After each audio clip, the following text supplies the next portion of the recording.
The first light over King's Landing arrived not as a blade of brightness, but as a slow-drawn veil, dragging the color up from the cobbles and the sea, coaxing copper from the rooftops, and green from the scum of the black water.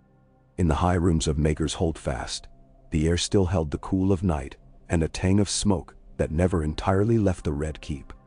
Cersei stood by an arched window cut deep into the stone and pressed the tips of her fingers to the sill, as if the strength of the fortress might seep into her flesh. The wind licked her hair and toyed with the loose ribbon at her throat. Far below, the city was already moving. Clatter of buckets, a fishmonger's cry, a donkey's shuddering bray, all the homely noises of a realm she intended to rule. The Septa had spoken softly before dawn, whispering prayers like a steward draping linens over furniture, muffling the sharpness of thought with weight and repetition. Cersei had knelt and let the words pass over her, as a river passes over a stone. She'd given the right answers and turned the right pages and let the old woman fuss with her hair. But here by the window the Septa's voice could not reach, and the air smelled less of incense and more of salt and tar and tallow and old secrets. A gull swept low and barked a jagged sound, furious or triumphant.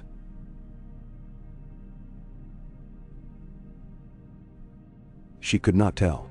She watched it cut away and become a fleck against the gray plane of the sky. The Red Keep groaned as it warmed. She could have sworn it sighed. This was the morning the realm would change its skin, and she with it. The city knew, in the way a body knows when fever is breaking.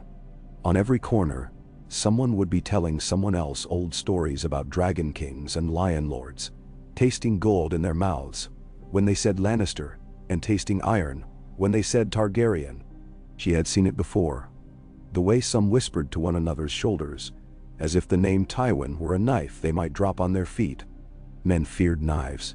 Men feared fire. She had often thought of fear as a fine garment, how it could be worn and fitted, and passed down to those who would fill it.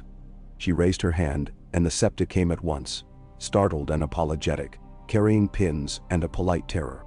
"Septa, leave me," she said. The Septa obeyed, bobbing like a branch in gusting wind, and Cersei was alone with her thoughts, and with the memory of a muddy tent, and the damp stink of a hedge-witch's mouth. Maggie the frog had peered at her with eyes like old coins seen through water. "You shall be queen, though, until there comes another, younger and more beautiful, to cast you down and take all that you hold dear." She had been a girl then, bright as cut brass, her wrists slender enough to slide through a man's circlet. She had wanted the prophecy to be a crown, but it was a thorn. It had been with her so long she had come to think of it as a kind of spine. "You shall be queen." Sometimes those words were flint. Sometimes they were chalk, and came away on her tongue like dust. But today they were iron. Today they had weight. Today they answered to a name.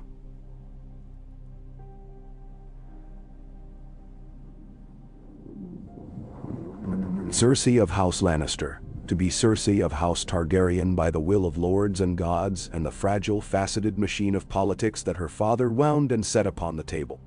The other part she would not think on. Younger, more beautiful. Beauty was a tool and a battlefield and a lie, and she would not let an old woman's spit decide its measure. There was a soft knock, so modest it might have been the ghost of a knock. She did not need to say enter. The door had already been eased inward by Sir Barristan Selmy, his white cloak hanging from his shoulders like the last piece of winter upon a field. "Your Grace," he said, and then corrected, "Lady Cersei." The way he said it made it mean almost the same thing. Beneath the formality lived a courtesy that felt like honesty. It was different from the politeness of courtiers, which was simply another coin minted in the realm. Sir Barristan's courtesy had been hammered out upon a shield. "You are early, Sir Barristan," she said. He stood just inside the door and folded his hands, not quite sure what to do with them. "The Kingsguard is never late, my lady. It happens that sometimes we are early." His voice was grave but not heavy. "The prince asked that I ensure you are shielded from overzealous well-wishers. The hallways have grown crowded." She imagined them. The ladies who wished to study her gown, the men who wished to study her face for some piece of her father there, the boys and old men who simply wanted to be near, so they might say later that they had seen her smile. She turned from the window and let him see the smile she meant for the realm. It was not a shy thing nor a cruel one. It was crafted. Then perhaps we should be late on purpose, she said, on the day of a wedding. Such a thing would be remarked. Everything will be remarked today, she said. Come, Sir Barristan, walk with me. Perhaps some remarks will be worth the saying. She offered him her arm with an ease that surprised even herself, and he hesitated only a heartbeat before he took it. He smelled faintly of oil and wool and steel. A warm, lived smell. They passed through the doorway into corridors brightening by degrees. The Red Keep was a warren of stone that remembered every step. Sometimes Cersei felt it remembered each footfall better than those who left the prince. They walked, and he told her idle things. That the White Bull was already at the sept. That Sir Arthur Dane had sent word he would attend in full honors. That the prince had been awake much of the night. He did not say what the prince had been doing, but Cersei could guess. Once, months ago, she had heard harp music wandering the stones with such tenderness that it sounded like spoken prayer. She had followed it as far as she dared, and found the passage empty. The melody had insinuated itself into her bones, and sometimes, in the quietest hours, she could hum it without knowing she had begun. The prince is, Sir Barristan began, then did not finish. The prince is a good man, he said finally. It sounded like a man telling himself that winter was cold, and therefore trustworthy. Is he nervous? She asked, and something in the question made her breath grow shallow. She remembered herself at 13, standing behind a pillar in the throne room, to watch the tourney champion kneel before Rhaegar. Rhaegar had been a sliver of silver and shadow then, a thing made of winter sunrise and distance. He had looked at no one and at everyone, as if he were measuring them against a song he had not yet written. He is thoughtful. Sir Barristan said.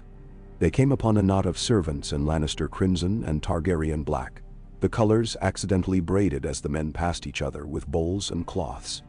It pleased Cersei to see that. She liked things arranged, and in her father's house arrangements were a way to speak without words. They passed. A maid bobbed so hard that something pricked her finger, and the smallest jewel of blood opened like a pomegranate seed. Cersei saw the girl suck it away, ashamed of the life in her. Sir Barristan, she said, were you there? At Duskendale? She had meant not to ask him questions that would carry her away from the day at hand, but the question had been lodged within her since the first night she'd slept in these rooms, and dreamed of the floor turning to ash beneath her bare feet. He looked forward for several paces, not hurried but careful, measuring the shape of the memory. I was, he said. I brought the king out. The walls were small. The doors were too many. It is a place not made for heroics. He might have added, and yet, but he did not. I found him in the dark and I carried him in my arms. He smelled of oil and fear. Afterwards he smelled only of smoke. She wondered what it was to carry a king. She wondered what it would be to carry a realm. He will attend? She asked. The king? Sir Barristan's eyes flicked toward her and away again. He will attend. The way he said it wrapped the words in a cloak. Winter. Smoke and a cloak. She tried the taste of those things against her tongue, and found they made a strange perfume. The sept bells had not yet begun, but she could feel the day gathering itself like a person at a mirror, fixing hair and fastenings with impatient hands. In the hands solar, Tywin Lannister read a letter that he had written himself and sealed twice. He was a man who knew how to read things that did not yet exist. The wax bore a lion's head, and beneath it, and beneath that, another lion. A repetition that would tell anyone who broke the seals two truths he meant them to understand. Power repeats and power remembers. He had slept less than the prince. Though he had not spent the hours with a harp, he had spent them with silence, which was a sharper instrument. The light found him where it always did.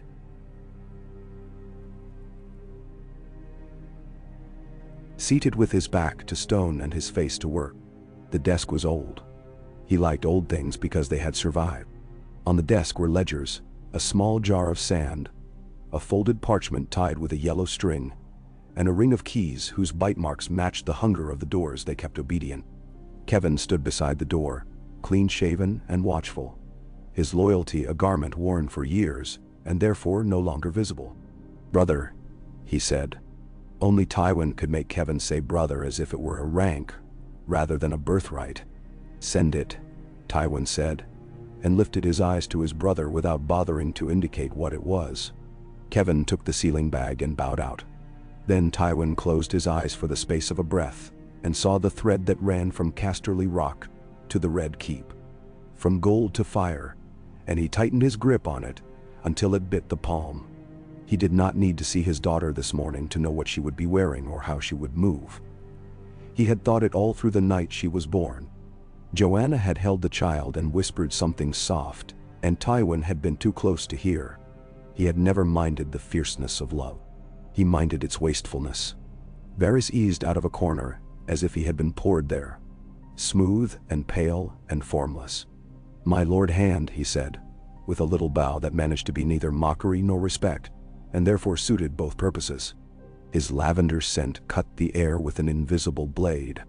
"A handsome day to alter history. I do so love ceremony. It keeps chaos busy." Tywin kept his eyes on Varys only so long as courtesy commanded. It was an old lesson. You did not stare into a well if you did not intend to drink. "If you have come to tell me something I know," he said, "I have no use for the time it will take." Varys' smile was a street mime's gesture, there and gone with a flourish. "I adore usefulness," he said. "It is the only sincerity left to most men. Alas, I fear I bring useless truths. Prince Lewin does not attend, though he is sworn to whites. He claims an infirmity and sends his nephews glower in his stead. The Dornish runes have been percussive. A certain paramour threatens delightful violence. It is a pity we must call it unfortunate. And Dorne has been offered its consolations. Consolations are often received as insults," Varys said sweetly. 9 times of 10, when I see a man with a wedding gift he cannot use, he looks as though someone has opened his skin with a silver knife. But I forget myself. The bells will ring soon. How the city loves music. It is a simple art. Even the cobbles begin to dance if you play loudly enough." Tywin's gaze drifted past the spymaster to the window. He did not think of music. He thought of siege engines. "You will make yourself useful," he said. "I shall do my best to be a set of ears where ears are not invited," said Varys, bowing. "I will bring you back uninvited whispers trussed in ribbon. Perhaps even one with the king's breath still on it." The eunuch slipped out. He moved as if the floor welcomed him. Tywin let the quiet come back. He admired its obedience. He rose finally and stood at the window, seeing what could be seen. The smoke spines where the city cooked, the black ribbon of the river, the light gilding the harlot's hill, where, in older days more honest or less clever, they had hanged men and now hanged policy. He had never been of a mind to hang. He preferred the slow humiliation of deprivation. It made the family of an enemy do the killing for you. On a low bench, in a thick-walled training yard 2 stories below, Jaime Lannister sat with his back to a warm stone and watched his breath ghost against the morning. He had risen early to escape the rest of the morning, but it had found him. A squire with sand-colored hair and hands too big for his wrists sat beside him, half in awe and half in bafflement. "Sir," the boy said, "is it true I will be permitted to attend within the sept itself? There will be room for squires?" "Room?" Jaime made a sound like a laugh, and then failed to finish it. "There's always room for boys who carry spears and towels, and for those who keep their mouths shut." The squire nodded as if he had plagiarized wisdom. "Yes, sir." "You're gawping," Jaime said, not unkindly. "I've never seen a prince wed, sir." "I've never seen my sister wed," Jaime replied, and the word might dropped out of his mouth like a piece of stone. He turned his face away from the boy and let his eyes settle on the crossing practice, where two lads were making artless stabs at each other with wooden swords. The sound of wood on wood seemed too loud. When he shut his eyes, he saw a small lit room in Casterly Rock, where air moved like water through a cave, and someone whispered his name as if they were tasting it. He was 16, and not a fool, and yet entirely the fool. He knew everything that mattered about his body and nothing that mattered about the world. "Sir?" the squire said, tentative. "You said to remind you. It is time to change." "Did I?" Jaime said. He rose and rolled his shoulders, the weight of muscle and mail reassuring in the way a habit is. The boy scrambled up too, eager to be useful. "Go," Jaime said. "Find Sir Sumner. Tell him I will attend when I am ready." "Tell him I will attend when I am ready," he repeated, because he liked the shape of the words and the resisting they described. The squire bobbed and darted away, and Jaime took one more breath of a morning that still belonged to no one, and then he went to make himself pleasing to ceremony. When the bells began, they came in layers. The small ones first, nervous and eager. Then the middle bells with their broad-bodied insistence. Then the great throats from the great sept of Baelor, rolling out sound as if it were wheat. The city shifted its weight toward the hill, and the hill accepted it all. The fishwives with ribbons threaded through their hair, the soldiers in dust-rimed boots, the merchants whose eyes had already turned to profit from this day, and those who could not find the shape of their hopes, and so had come to borrow one from the crowd. The faith had polished its bones. Mothers' cloaks were clean and soft as milk. Fathers' scales glinted like new coin. The stranger, as ever, wore what made men afraid. Inside the sept, the air held incense like a promise badly kept. Light caught in the high windows and poured down in coarse beams. The dust in the beams looked like a million tiny golden doubts. Cersei came up the steps as if she had been lifted, her train borne in careful hands, her dress a red so deep it nearly swallowed black and gave birth to it again. Lannister lions prowled her skirts in honest gold. Her hair was coiled and pinned and jeweled, yet it looked like hair first and a crown second, which pleased her. The people of the city who had clawed their way into corners and niches to see the spectacle made the soft sound crowds make when they agree to be moved. The smell of flowers pressed against the smell of smoke until both were something else. Rhaegar waited at the head of the long stone with a poise that had learned how to be still. He wore dark leather and black velvet. Not ostentation but the idea of it. And on his brow a narrow band of pale metal that kept his hair in order and promised it would not grow wilder than that.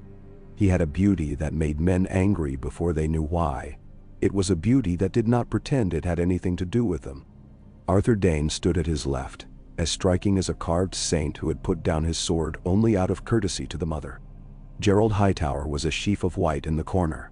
Jaime found himself near him, and suddenly felt his youth like a bruise. They came together before the altar, and the Septon's voice took on the measured cadence of ritual. Cersei caught at stray details because rituals were meant to be a net. The marred knuckle of the Septon's ring finger as it held a book too heavy for one hand.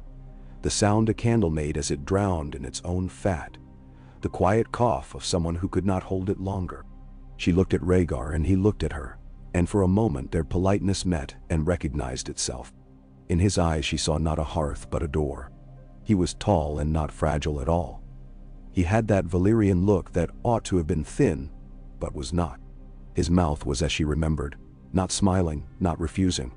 "You may speak," the Septon said, and Rhaegar spoke first. His voice was made to carry, and yet made to persuade, as if sound had learned diplomacy. He did not boast. He did not promise the impossible. He spoke of service and steadiness, and the duties of bringing forth heirs, as if he were promising to be patient with the weather. When it was her turn, she let her voice be lower and truer. She did not say love. There would be time to make that word serve her later. She said loyalty, and turned it like a jewel, so it showed different colors. She said strength and made it sound like tenderness. When they took the silken cord and bound their hands, she felt the weight of it as if it were a living thing. Bound hands reminded men that freedom was not the point of marriage. The point was shape. She could live inside a shape. She could make a house of it. As they turned and faced the eyes of gods and men, Cersei saw the king.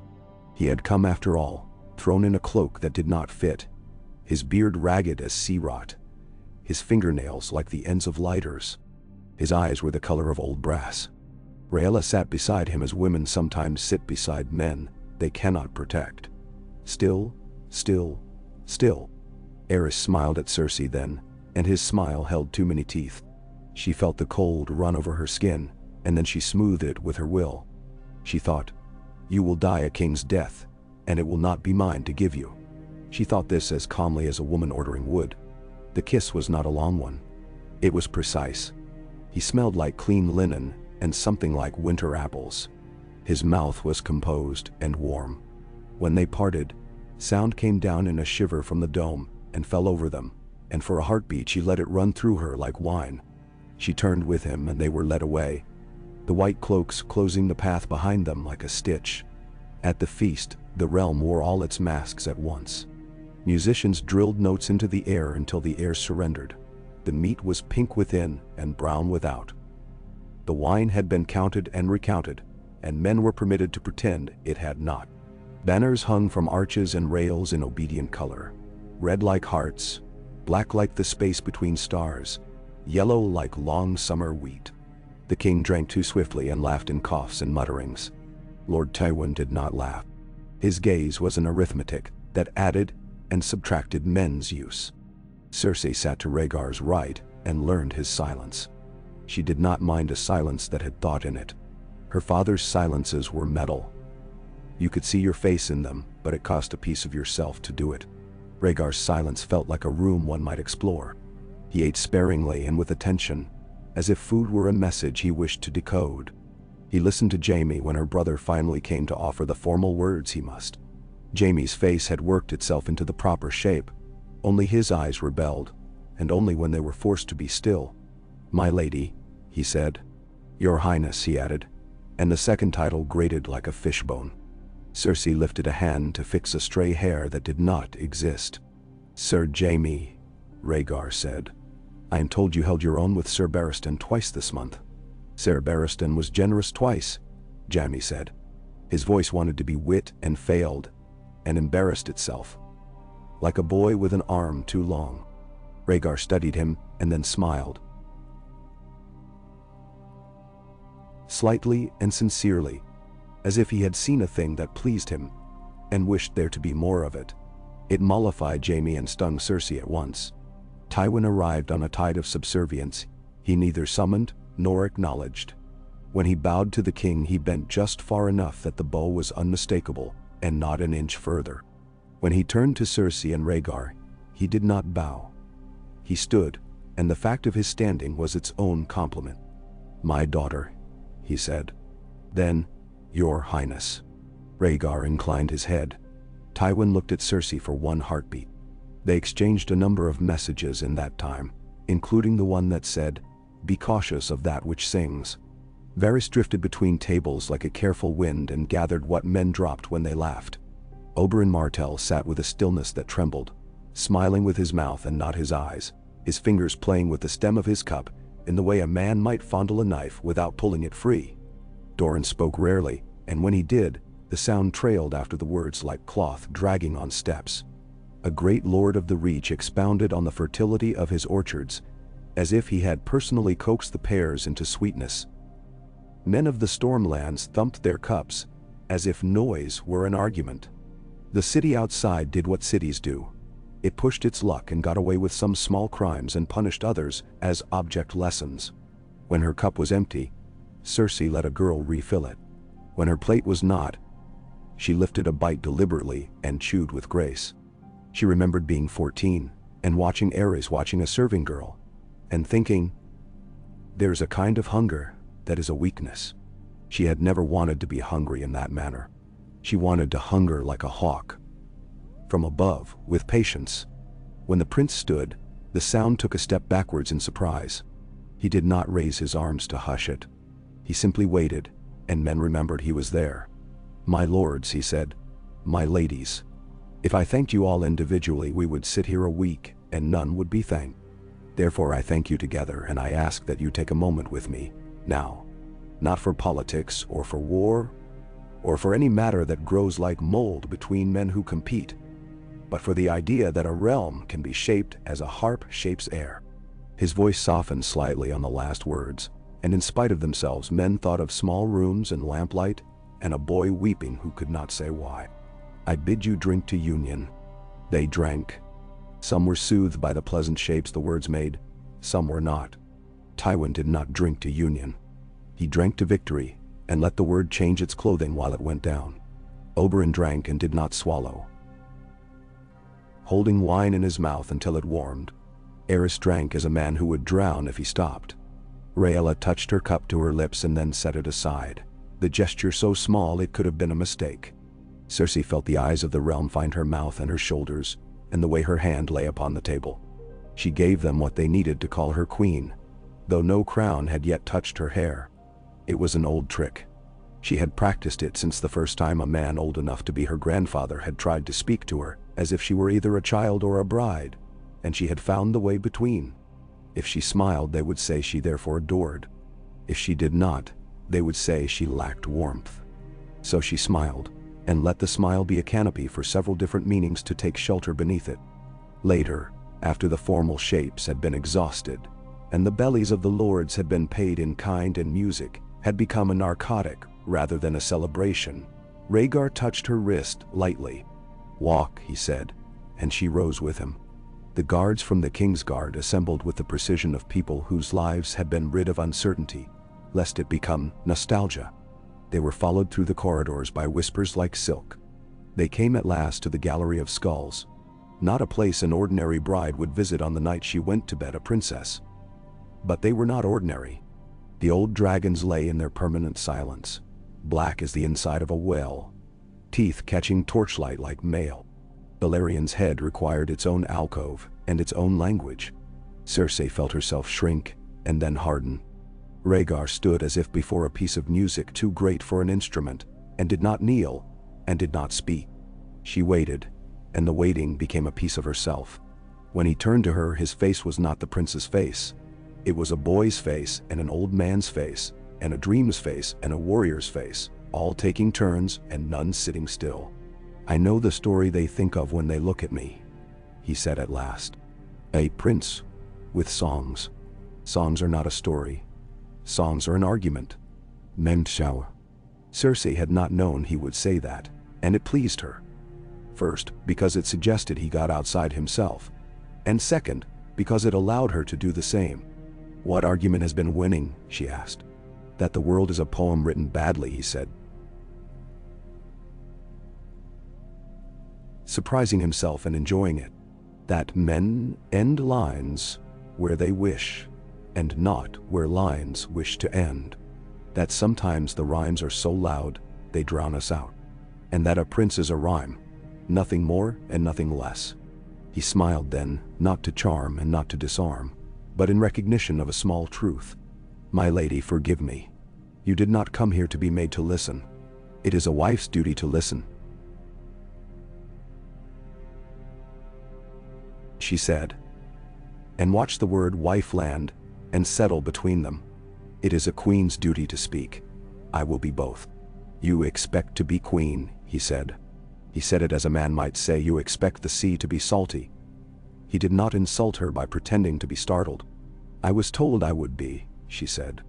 "Let Maggie be a knife if she must. Knives were useful. And I learned the art of expectation from men who make it a weapon. Your father. Not a question. And others," she said. "And I too. I have another skill. I can wait." He looked at her more closely, as a man will look at land after too long at sea, for features that might hold him, for rocks that might wreck him, for fresh water. "Can you?" he said. "That is rare. I have had practice," she said, thinking of the girls in the rock and the boys at sport, and the way attention made a heat in a room that could warm one if one kept one's eyes on it. "I waited for today, and I will wait for what comes after, but not idly. There are waits that are daggers and waits that are cups of milk. Mine belong to the first kind." "That," he said, and nearly laughed. "That is very like a song I would have written at 15. He tipped his head to one side. We will make something of this. It is a difficult instrument, a marriage. It forgives less than a harp. But, Mendemsau, I do not ask forgiveness, Cersei said. And let the old anger sing through her for a heartbeat, the anger at weakness, at misstep, at being made to wait by those who had no skill at it. I ask attention. I ask obedience. I ask for sons who will outlive all songs. He did not flinch from the word sons. Sons, he repeated. Yes. His gaze slid to the skulls and then back. And daughters. The realm needs both kinds of children, my lady. It needs swords, and it needs spies, and it needs poets. He smiled again, almost apologetic for saying that last word. It needs mothers who can tell one from the other. I can, she said. I will. They stood a while longer, until the skulls had become only skulls and the torches only torches, and then they turned away together. In her room he did not rush. He removed his ornaments as a soldier disarms carefully, setting each piece aside with its attending silence. He was not cold, and not a boy, and not a man who sought to conquer through the pretense of violence. He was patient. She knew what to do with patience. When they lay together, it was not the feast's end, and it was not the beginning of a war. It was a promise written down correctly, neat and legible. His hands were musicians' hands, with callous where strings had taught them. And when he slept afterward, he slept as men do, who have told the part of the truth they can bear. In the morning, the city had the look of a place that had been slightly robbed, and had decided not to complain, because the loss was in the service of a story.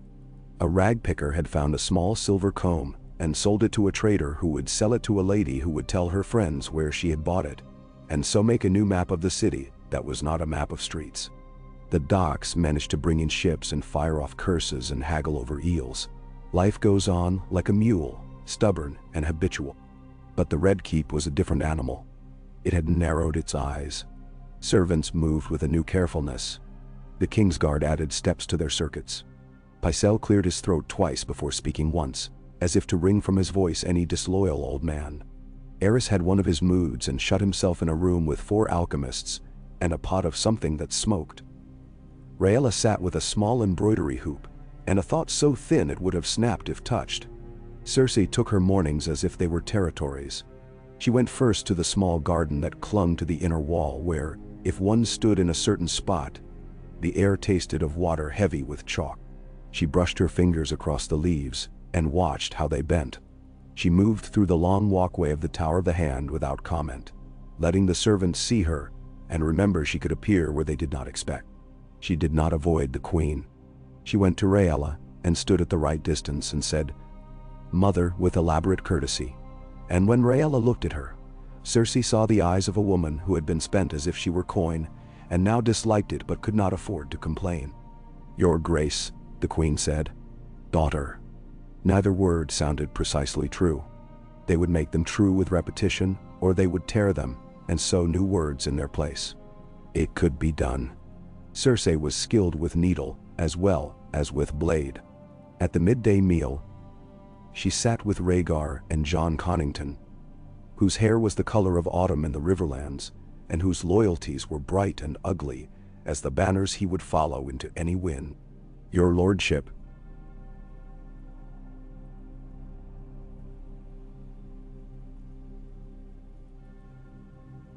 "do you find the Stormlands lonely without their weather?" "The Stormlands," Connington said, "carry their weather wherever they go." He smiled then, a quick tooth-like thing. Seeing that she understood, he meant himself. "But I miss the rain.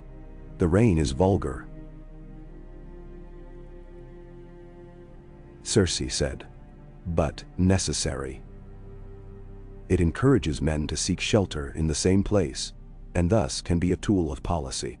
She sipped her watered wine and saw Rhaegar's mouth twitch. If he had not been trained since birth to still that mouth, perhaps he would have laughed. "Tell me of Griffin's Roost. Is it true the cliff there is haunted?" "Never. Haunted by idiots throwing themselves off it," said Connington, pleased to be asked. He described the roost as a place that was always holding on to itself, as if the earth beneath it were too slippery for comfort. Cersei listened and read the spaces between his words. He loved Rhaegar in the way that men love the dawn. He would forgive the day even if it burned his fields. Good. All such devotions were useful, as long as one remembered that fires required tending. In the small hours, when flame eats its own smoke, Cersei woke in her bed with a certainty that lay beside her like a second body. I will give him a son, she thought. She had had a single cup of something the Maester said would help the seed take root. She had shrugged when he said it, and drank. She had an old faith in the meaningfulness of acts performed with the correct face. Her face had been correct. So would her body. She turned towards sleep again and took it back into her arms. In Sunspear, the light was not gold, but white. A knife sharpening on a stronger stone. Doran sat with his hands folded on the chair arms, and let the heat move up his sleeves until it reached his elbows. He did not chase it away. He spoke carefully because he needed to husband his breath for the years to come. The marriage has been made, he said, as if it might be unmade by properly acknowledging it. We will move accordingly. Accordingly, Oberyn said, as if it were a word for a knife. He poured wine and let it bleed out over the rim and into the dish beneath, then lifted the cup and drank it like a man who would drink a lesson only if it tasted of grape.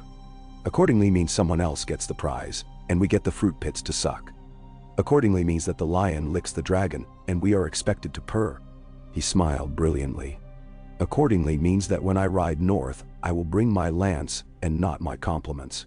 Doran waited. The prince is not Eris, he said finally. No, Oberyn said with a kind of sorrow. He is not Eris, and he is not you. That is why I fear him. He believes things that do not exist and then makes them exist by believing them more than other men can bear.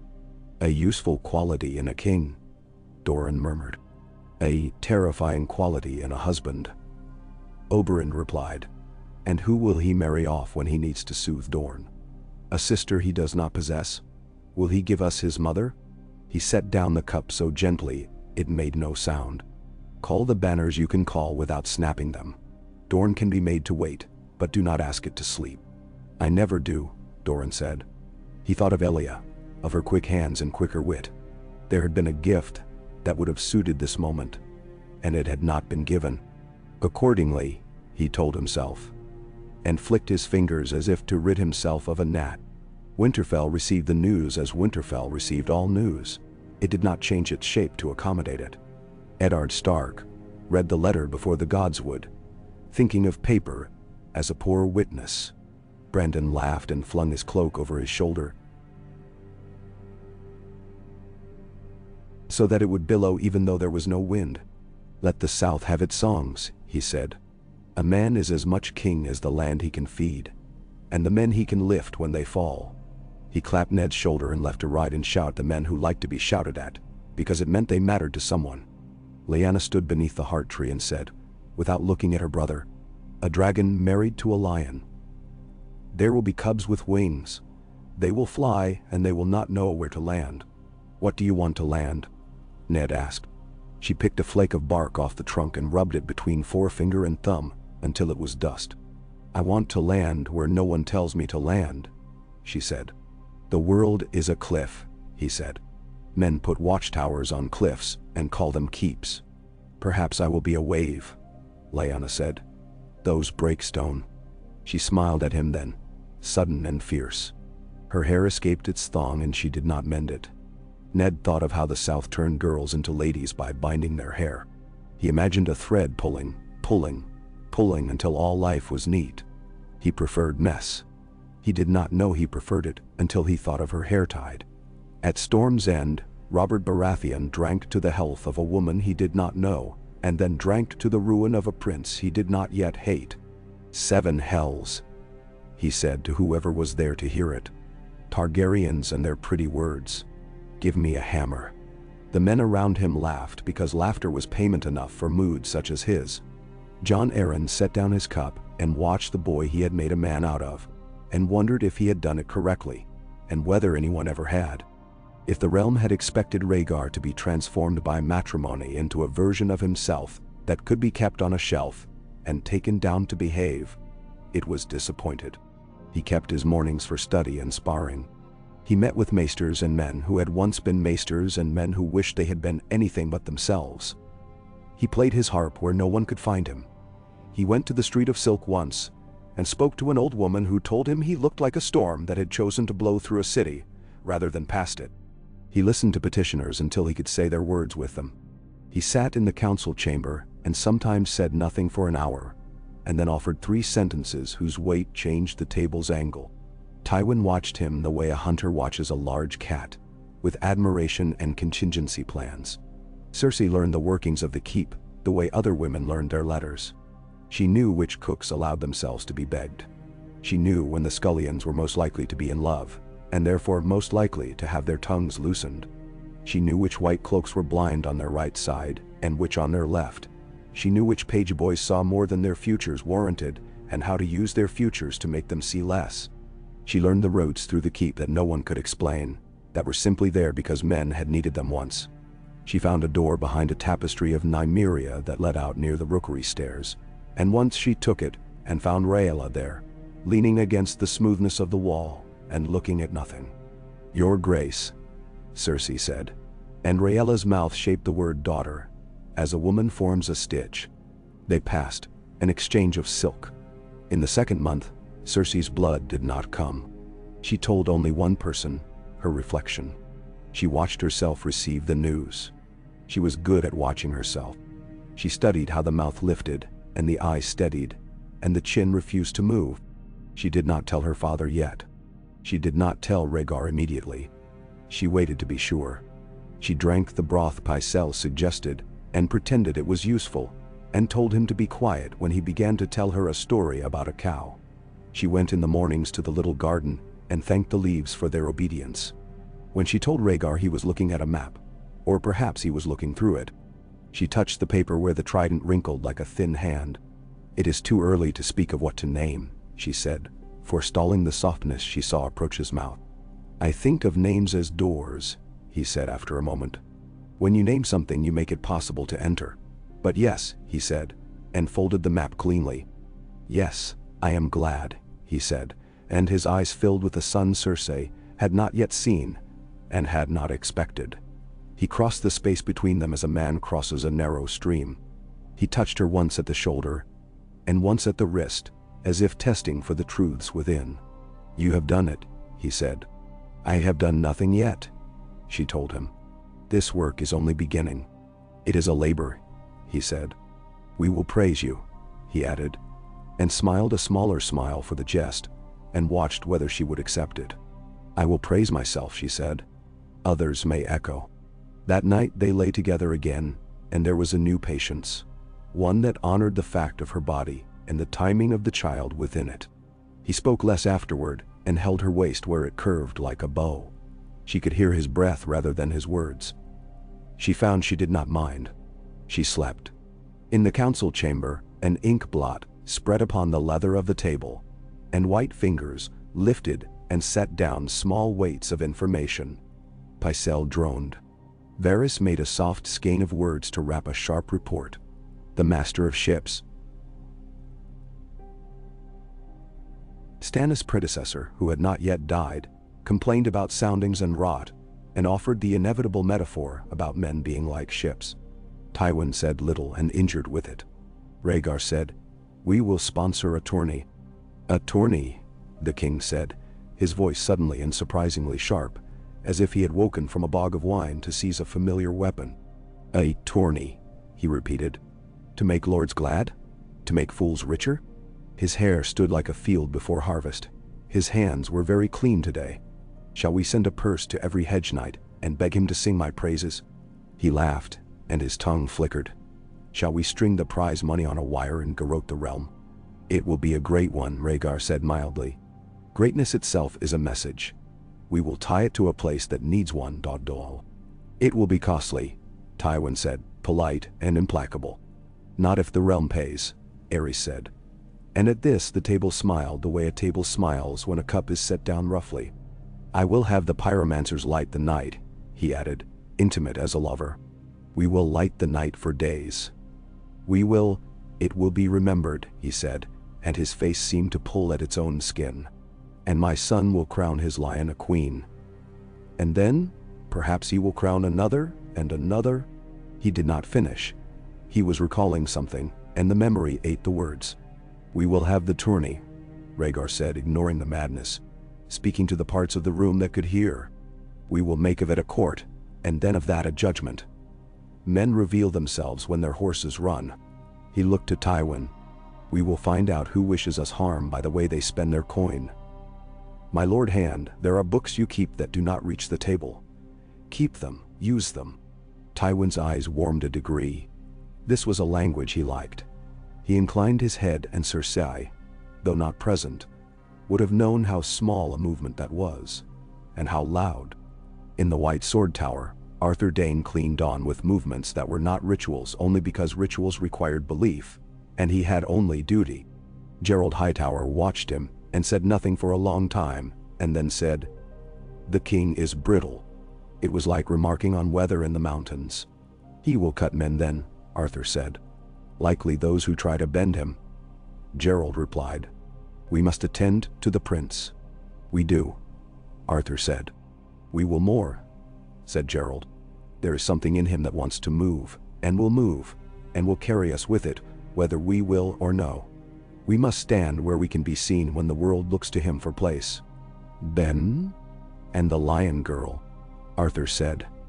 His voice gentled, as it did when he thought of things that involved women. Not out of affection, but out of pity for their place. "She is no girl," Gerald said. "She is a Lannister. She will sharpen him where he chooses to be dull. She will dull him where he chooses to be sharp. Perhaps she will ask him to sing less," he added, and almost smiled. "She will not ask that," Arthur said. "She is not a fool." "No," Gerald agreed. "She is not." In the 3rd month, there came a frost that embarrassed spring and made the gardens in the city weep clear water for a morning.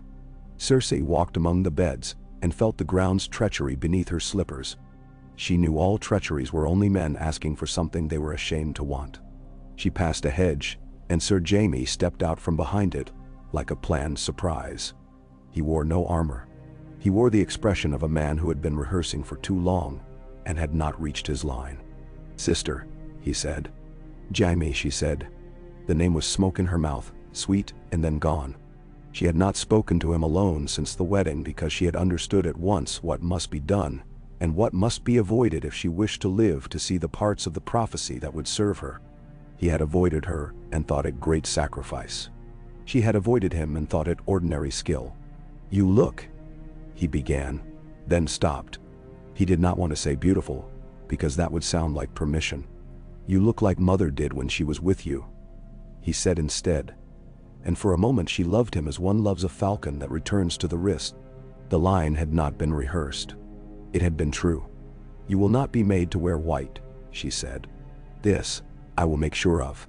Her voice was a thread drawn taut. He laughed, brief and without joy. "You will make sure? You think I would not?" Then he calmed himself, remembering how to shape his face. "Thank you," he said. And they had never said that to each other before. "I am glad for you," he added, and that they had never said either. He meant it. She saw. He meant it as a brother, and not as the other thing he had been, and the discovery of that hurt her in a place she had not known existed. "Serve him."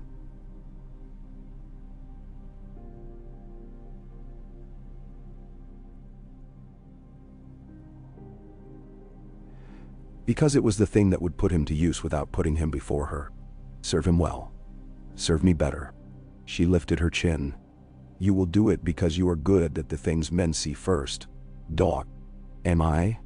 He looked quite young then, as if he had been stripped to a bone beneath a skin. "I do not know that I am good at anything, sister. I am very good at thinking I am good at things."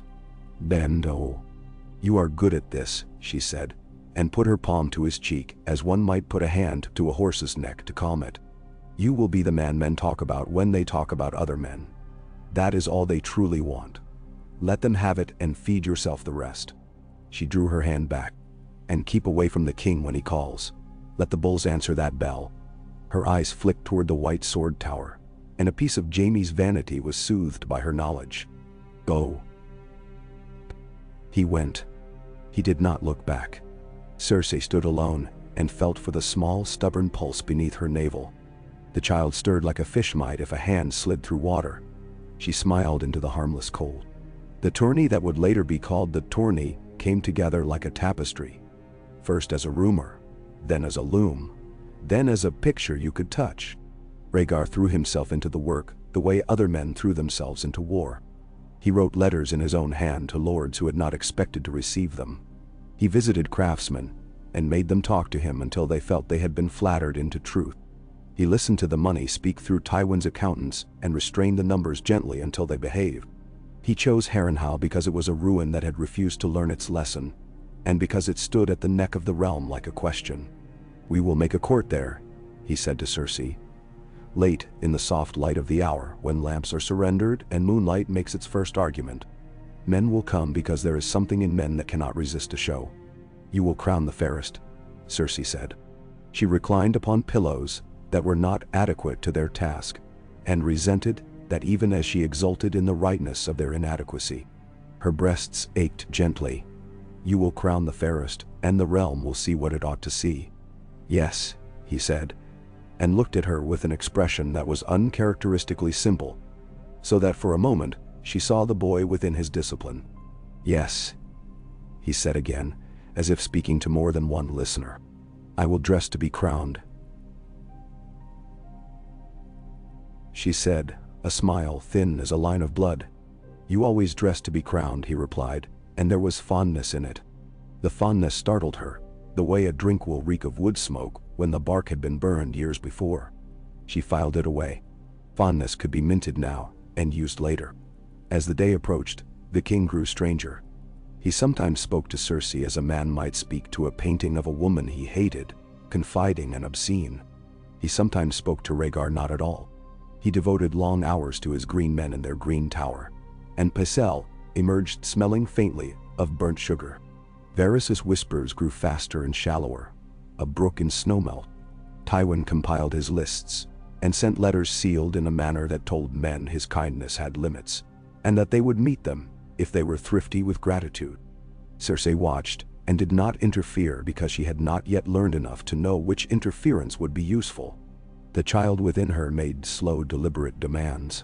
She learned the art of turning away slowly, so that men thought they had finished speaking when they had not. She paced her rooms and made the steps a spell.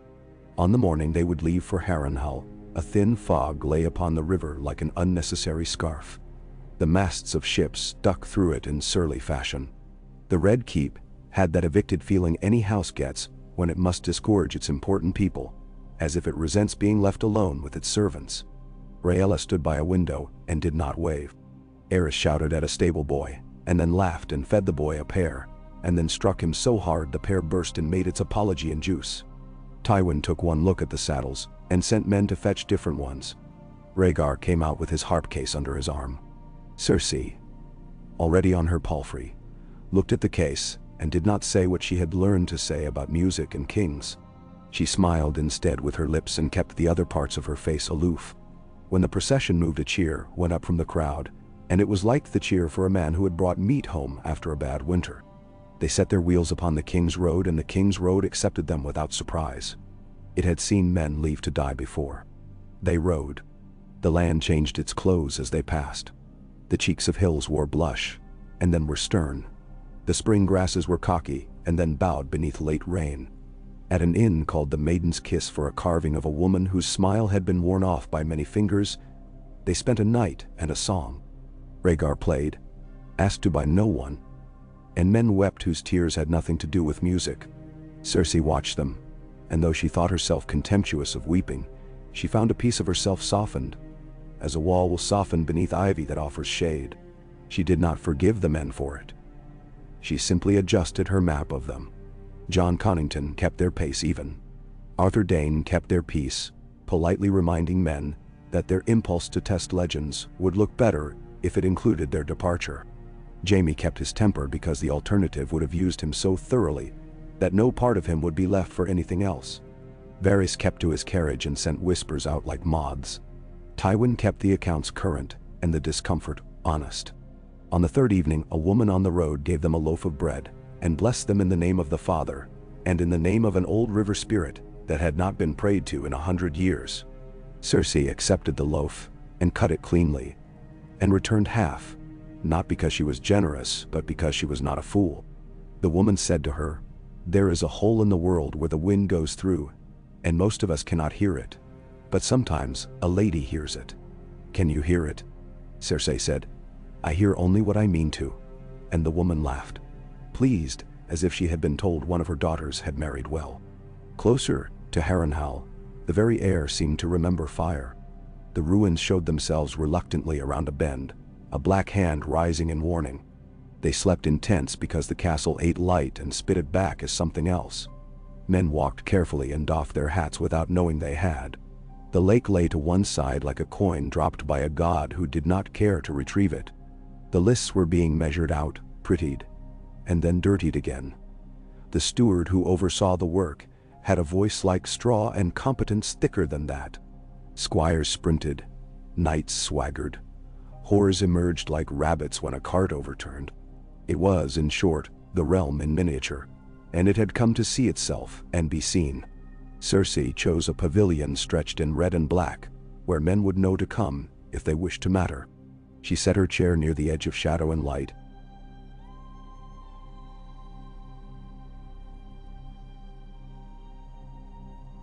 so that her face could be selected for mood and men could tell themselves they had read it. Rhaegar moved among the lords with dangerous gentleness, asking and listening, and when he laughed, he did it without sound. When the lists opened,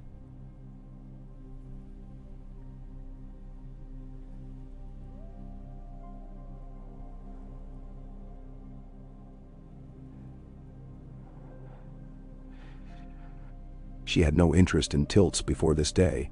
She had once compared them to arguing in armor, which was to say to singing in mail. Possible, but vulgar.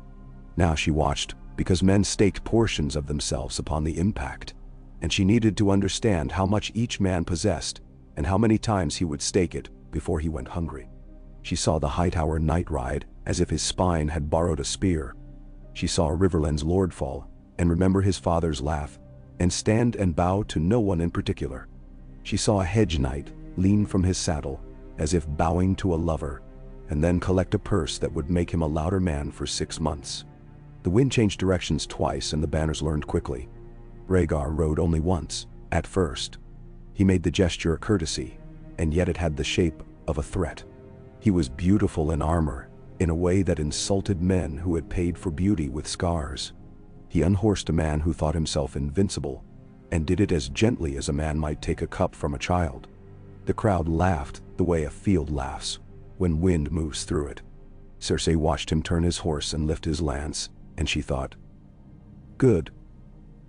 Good." He would understand that riding was not music and music not riding, and that both required a sense of distance. He glanced at her only once across the lists, but in that second, all of the map of Harrenhal rearranged itself to accommodate the line of sight. There were faces in the crowd that would matter later. A small man with clever eyes, not yet anyone's hand. A quiet boy who watched with a steady face and would call Catelyn in dreams. A pair of reed-thin children. A woman whose beauty was not the beauty of court. There was a quickness in her that court could not wear comfortably.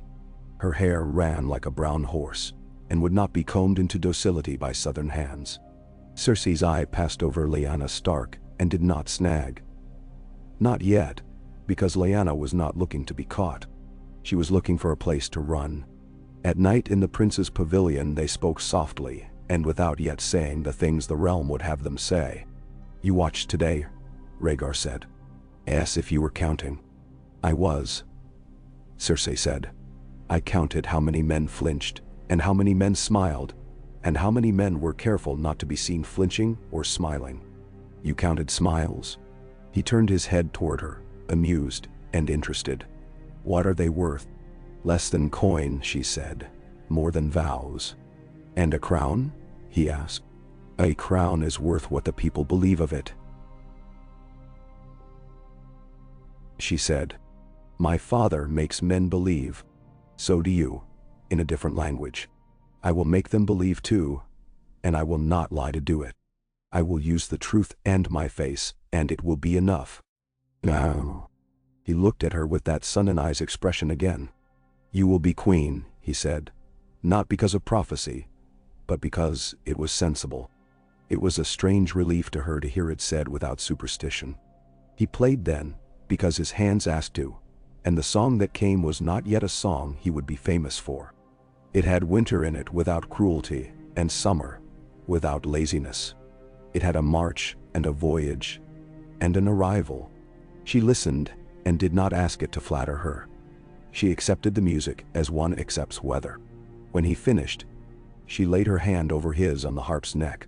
Do not crown a lie, she said. She did not know she had given him a warning that the world would require. I do not lie, he said. It was true and unhelpful. Outside, the tourney deepened. Men made alliances with mead, as if mead were a treaty. Servants traded gossip, as if it were contraband. Varys collected it all with a net too fine to be seen. Eris moved through it like a sickness that had learned to dance. He arrived one afternoon to watch, and the wind dropped, and the crowd forgot to breathe. He wore a thin robe embroidered with symbols he likely did not understand, and his hair had been tamed into something that looked like pride from 20 paces. He sat and toyed with a ring he had stolen from his grandfather's grave, and murmured comments that made Rhaegar look at her hands. He praised a man for breaking another man's leg. He asked a girl to show him her tongue. He left before anyone could be grateful. On the morning, the crowns of flowers were brought from the village, and the girls braided them so swiftly you would think their fingers had made practice of it all winter. Cersei woke with an ache in her lower back, and a slow wave passing through her belly, and she knew the child had announced itself. Not yet. Small one, she thought, smoothing the skin with her palm. She did what the wise women said to do, and walked, and blessed those she meant to frighten, and smiled at those she meant to keep hungry. She took her seat where the sunlight could be managed, and she watched as the champions came up one by one to bow before the lady they wished to be the year's queen of love and beauty. It was a bad title, foolish and pretty, and all the more powerful for that. Rhaegar rode last, by arrangement, by blunt inevitability. Banners leaned toward him as if to eavesdrop. The cheers rose, and then sank, and then held, because the crowd wished to hear its own voice. Cersei sat and thought of the dress she was wearing, not for vanity but because clothing is argument. She had chosen a shade that went to the blood and the wine and the sunset, and made of them one thing. Her hair had been braided to look less clever than it was. She had a hand ready to lift to receive the crown. She had practiced the tilt of head that would seal it as if it were a blessing she conferred rather than received. Rhaegar rode past her. The world did not end. That would be too simple. The world did something worse. It hesitated, and men thought they could fix it. His horse moved like a sentence that had been meant to say one thing and had said another. He did not look at Cersei. In courtesy, he did not afford her that humiliation.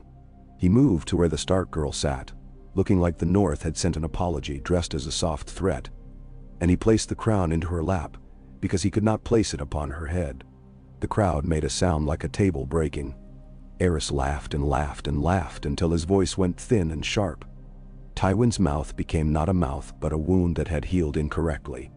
John Connington swore once and swallowed the word as if it were a piece of broken tooth. Sir Arthur tipped his head back and looked at the sky because the sky was the only thing that would not assume intention. Varys thought 100 thoughts, each of which lived and died by the time his tongue touched his teeth. Cersei felt the child settle. She did not move.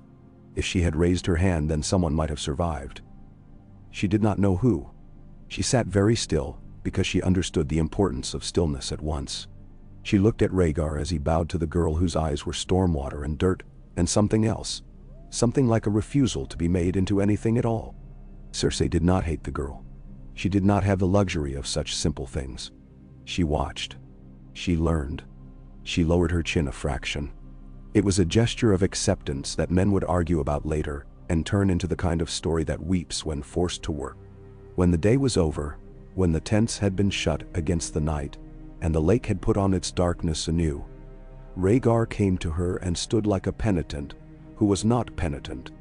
"I could not," he began, and she held up a hand, and he was mercifully silent.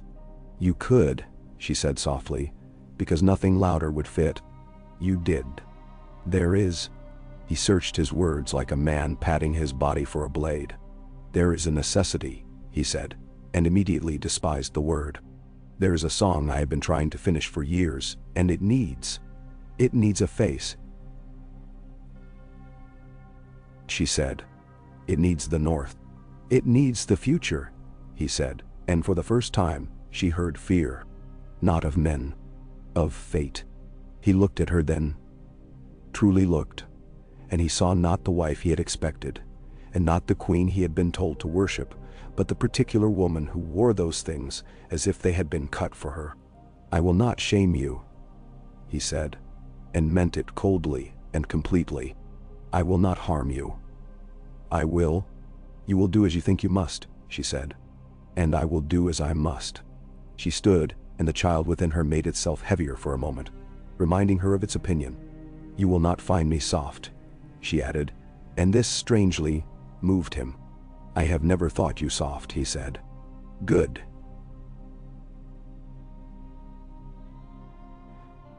She replied, "We will need that." He left because he could not stay. She lay down because standing then would have been a waste of standing. She slept without dreams because she could not afford them. In the morning, the realm would begin again to make of that small motion. A man passing a woman, the largest possible story. There would be consequences, and consequences of consequences, and men would speak of them as if they were kings and not servants. She would be a queen amid that servitude. She would be the one who remembered that crowns were only as good as the hands that held them. Before dawn, John Connington stood outside the prince's tent, and thought of throwing himself into the lake to rid himself of his loyalty, the way a man might rid his mouth of a taste. He did not. He was not given to pretty gestures. He would ride at Rhaegar's side into whatever foolishness the prince might require. And he would try to make out of foolishness a kind of courage. Arthur Dane lay awake, and did not move, and felt the shape of dawn beneath its wrappings, and knew his sword would be required for more than honor soon. Tywin wrote a letter that contained 3 sentences and would move an army. In the Red Keep, though they were far from it, doors creaked in their dreams. Aerys woke and asked for wildfire and turned in his sheets like a man trying to be free of his own skin. Rhaella clasped her hands until her knuckles whitened, and then released them, and thought of names for a grandchild she might never be permitted to hold. Cersei woke because the child moved with an insistence that was almost a word. She set her hand to her belly and whispered to it. Not the sort of words the Septus liked. Not prayers and not promises, but instructions. Hold on. Endure. Learn. The day put itself together outside the tent. Somewhere, a smith pounded a thought into the mind of a piece of iron. Somewhere a boy tripped and laughed. Somewhere Lyanna Stark sat on a stump and looked at the ground, and saw not dirt but the thread of a future she had been too proud to look for, and too brave not to take when it came. The wind picked up, and Harrenhal sighed. The lake reflected nothing. The banners forgot which way to point. Across the grass a man carried a pail of water, careful as a priest. A girl braided another girl's hair, and did not think herself an artist. The realm breathed in, and somewhere at the bottom of the breath a woman with hair, the color of coin and eyes like a blade, made ready the part of herself that would not be broken. Not by prophecy, and not by song, and she waited, not idly, but in the way of a hunter who has seen the deer enter the glade, and knows there are more than one, and that the second is the one that matters. Okay. The day curled open, as if it had slept badly, reluctant and stiff, and Harrenhal, which had never been properly asleep in all the centuries since its burning, stretched its stone and moaned in those quiet places where wind had a habit of finding old sorrows. The fog on the god's eye rose in a single long breath, and then collapsed again into itself, as though the lake refused to show more than a smear of its thinking to men. Cersei woke with the sense of having been studied by dreams that would not confess what they wanted. The tense canvas was lit pale by a light still making up its mind about day, and the air had the mingled smells of trampled grass and banked coals and men who had been more splendid than clean. The child declared itself with a small insistence just above her hip, a weight that seemed to advise rather than demand, and she laid a hand there to acknowledge the counsel. She turned on her side and watched the way the dimness made a shape of the harp case on its stand. Rhaegar slept on his back, one arm flung up and folded, the hand loose. He snored not at all but made a small regular sound, like wool being moved across a wooden board. She rose without a word and let the girl unlace her. The girl's fingers were careful and not yet clever. Cersei shrugged on a robe and stepped out into the quiet that comes just before a camp remembers itself. A man coughed, and a horse stomped and shook its mane as if dislodging a dream. A gull passed, this far from the sea, as if it had gotten lost and was too proud to admit it. She crossed to the edge of the encampment and looked out toward the lists where the earth had been pounded into obedient flatness by hooves and will. The far banners drooped like thoughts not yet chosen. She thought of the crown of flowers lying in another woman's lap, and felt the old cold creep up her back, and she did not move to dislodge it. There are chills one keeps like a friend. The realm had decided marvelously to be about other business for the moment. A squire ran and tripped, and did not pretend he had meant to fall. A cook tasted a stew with a clean finger, smacked his lips, and then, recalling nobility, wrapped his knuckle in a rag before he did it again. A boy with a face freckled like an eggshell dragged a length of fresh cloth to be painted with somebody's sigil, and cursed the wind that tried to make it a sail. Cersei took in the particularity of all these lives with a gaze that was neither cruel nor kind. She counted, near the low rise where small folk had gathered to sell plums and cheap ribbons and the sloppy charms, that the riverlands had always made out of bits of God. A Crannogman sat with his knees close and his bones packed in tight, as if he intended to keep himself small and therefore difficult to harm. 3 lads with the look of squires upon them circled him not like wolves. It would flatter them, but like dogs whose master had shown them meat once, and now they would bark for the memory of it. They had already shoved him once. The Crannogman's cap lay in the grass, its little feather bent, and his reed spear lay beside it like a rumor. Cersei did not go closer. She would never be the woman a scene required to stop. But she watched, and in the watching there was a choice. Before choice could make itself useful, a slim figure slipped between the boys and their sport, fast and light and indignant, in a way that would have been ugly on a court lady, and on this figure was a kind of ferocity that did not ask permission to be called beautiful. Lyanna Stark did not wear her cloak like a queen's garment. She wore it like the absence of one. She said something. Cersei could not hear the words, but saw the shape of the mouth and recognized contempt. And when a squire laughed and made to put a hand upon her, she struck him in the throat with a movement as clean and inevitable as pouring water. The boy gagged and went to a knee. His fellows hesitated in that stupid half-second between plan and pain, and then rushed as boys do, hoping noise will be mistaken for courage. Lyanna took a step back, and let one trip over the other and put her heel into a shin with a precision that had no need to break anything. It was enough to humiliate. Cersei looked for the Northmen and found them. Brandon's wide grin and the movement of his shoulders like a stallion tossing its mane. Benjen poised to leap, checking himself only because he had promised someone and meant to keep it. Eddard with eyes that saw the possibility of blood on the ground and disliked it, not because he feared it but because it stained too much. They arrived late, which was good because it let the girl be seen. Howland Reed picked up his cap and his spear and smiled as a man who has been rescued by exactly the right person and does not intend to be ashamed of it. Rhaegar came to stand at Cersei's shoulder then. He did not say good morning.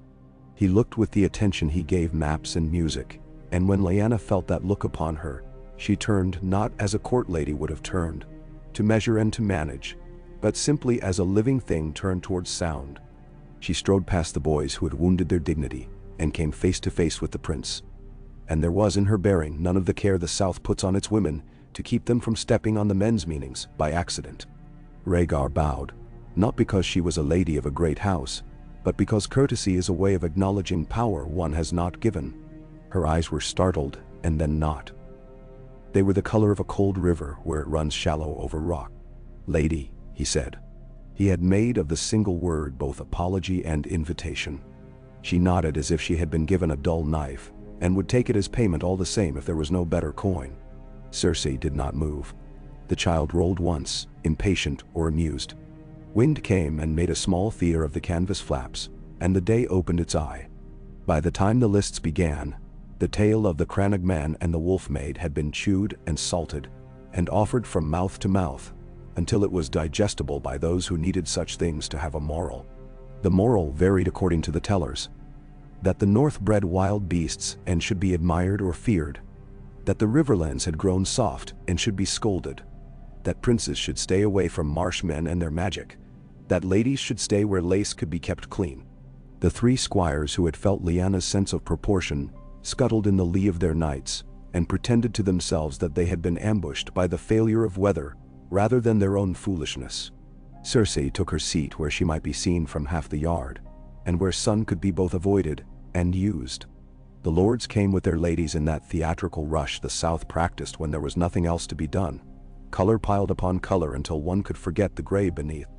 The meat of the day belonged, as all such days do, to men who had spent their youth teaching their bodies to move in ways that tricked momentum into obedience. There were good tilts and stupid ones, and brave recoveries, and the one horrible moment when a saddle girth failed and a rider met the ground with the sound of a log thrown on wet earth. He rose, wavering, and bowed, and would be stiff for 3 winters, and would tell the story until it became a gift given to younger men, who would receive it as a coin and spend it badly. In the third pass of the afternoon, when the light had warmed and the smell of horse and man had become heavier and less sharp, a knight took the lists whose armor was plain and whose surcoat bore a sigil crude enough to be insulting. A weirwood with a face round as a child's drawing and a grin cut across it in a red too bright to be honest. He rode a small horse that had the look of a thing used for work rather than display. His helm had antlers not quite even. The crowd laughed, thankful to be given permission to laugh that did not cost pride.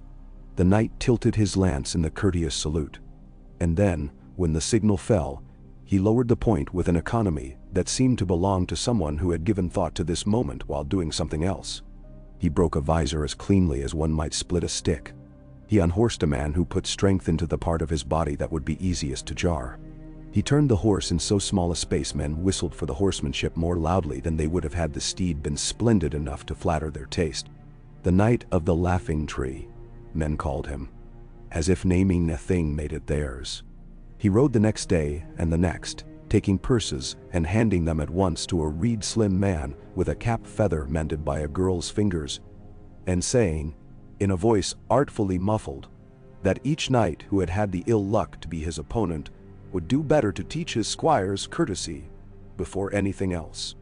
Rhaegar watched from the railing of the prince's stand, and his mouth took on that particular thinking shape that meant he had begun a riddle and required himself to finish it. A jape, John Connington said beside him. A northern jape. If the squires were punished properly yesterday, we would not have this today. If yesterday had not happened, we would not have this today, Rhaegar said, without looking away from the field. But there are yesterdays that will happen one way or another. He rides as if he learned by himself. Like a thief, Connington suggested, meaning to flatter by insult. Like a woman who has ridden at speed with no one to teach her seat, Rhaegar said absently, and then seemed to hear himself. Or a man, he added, too late to deny the first thought had arrived honest. John Connington's mouth closed on a remark.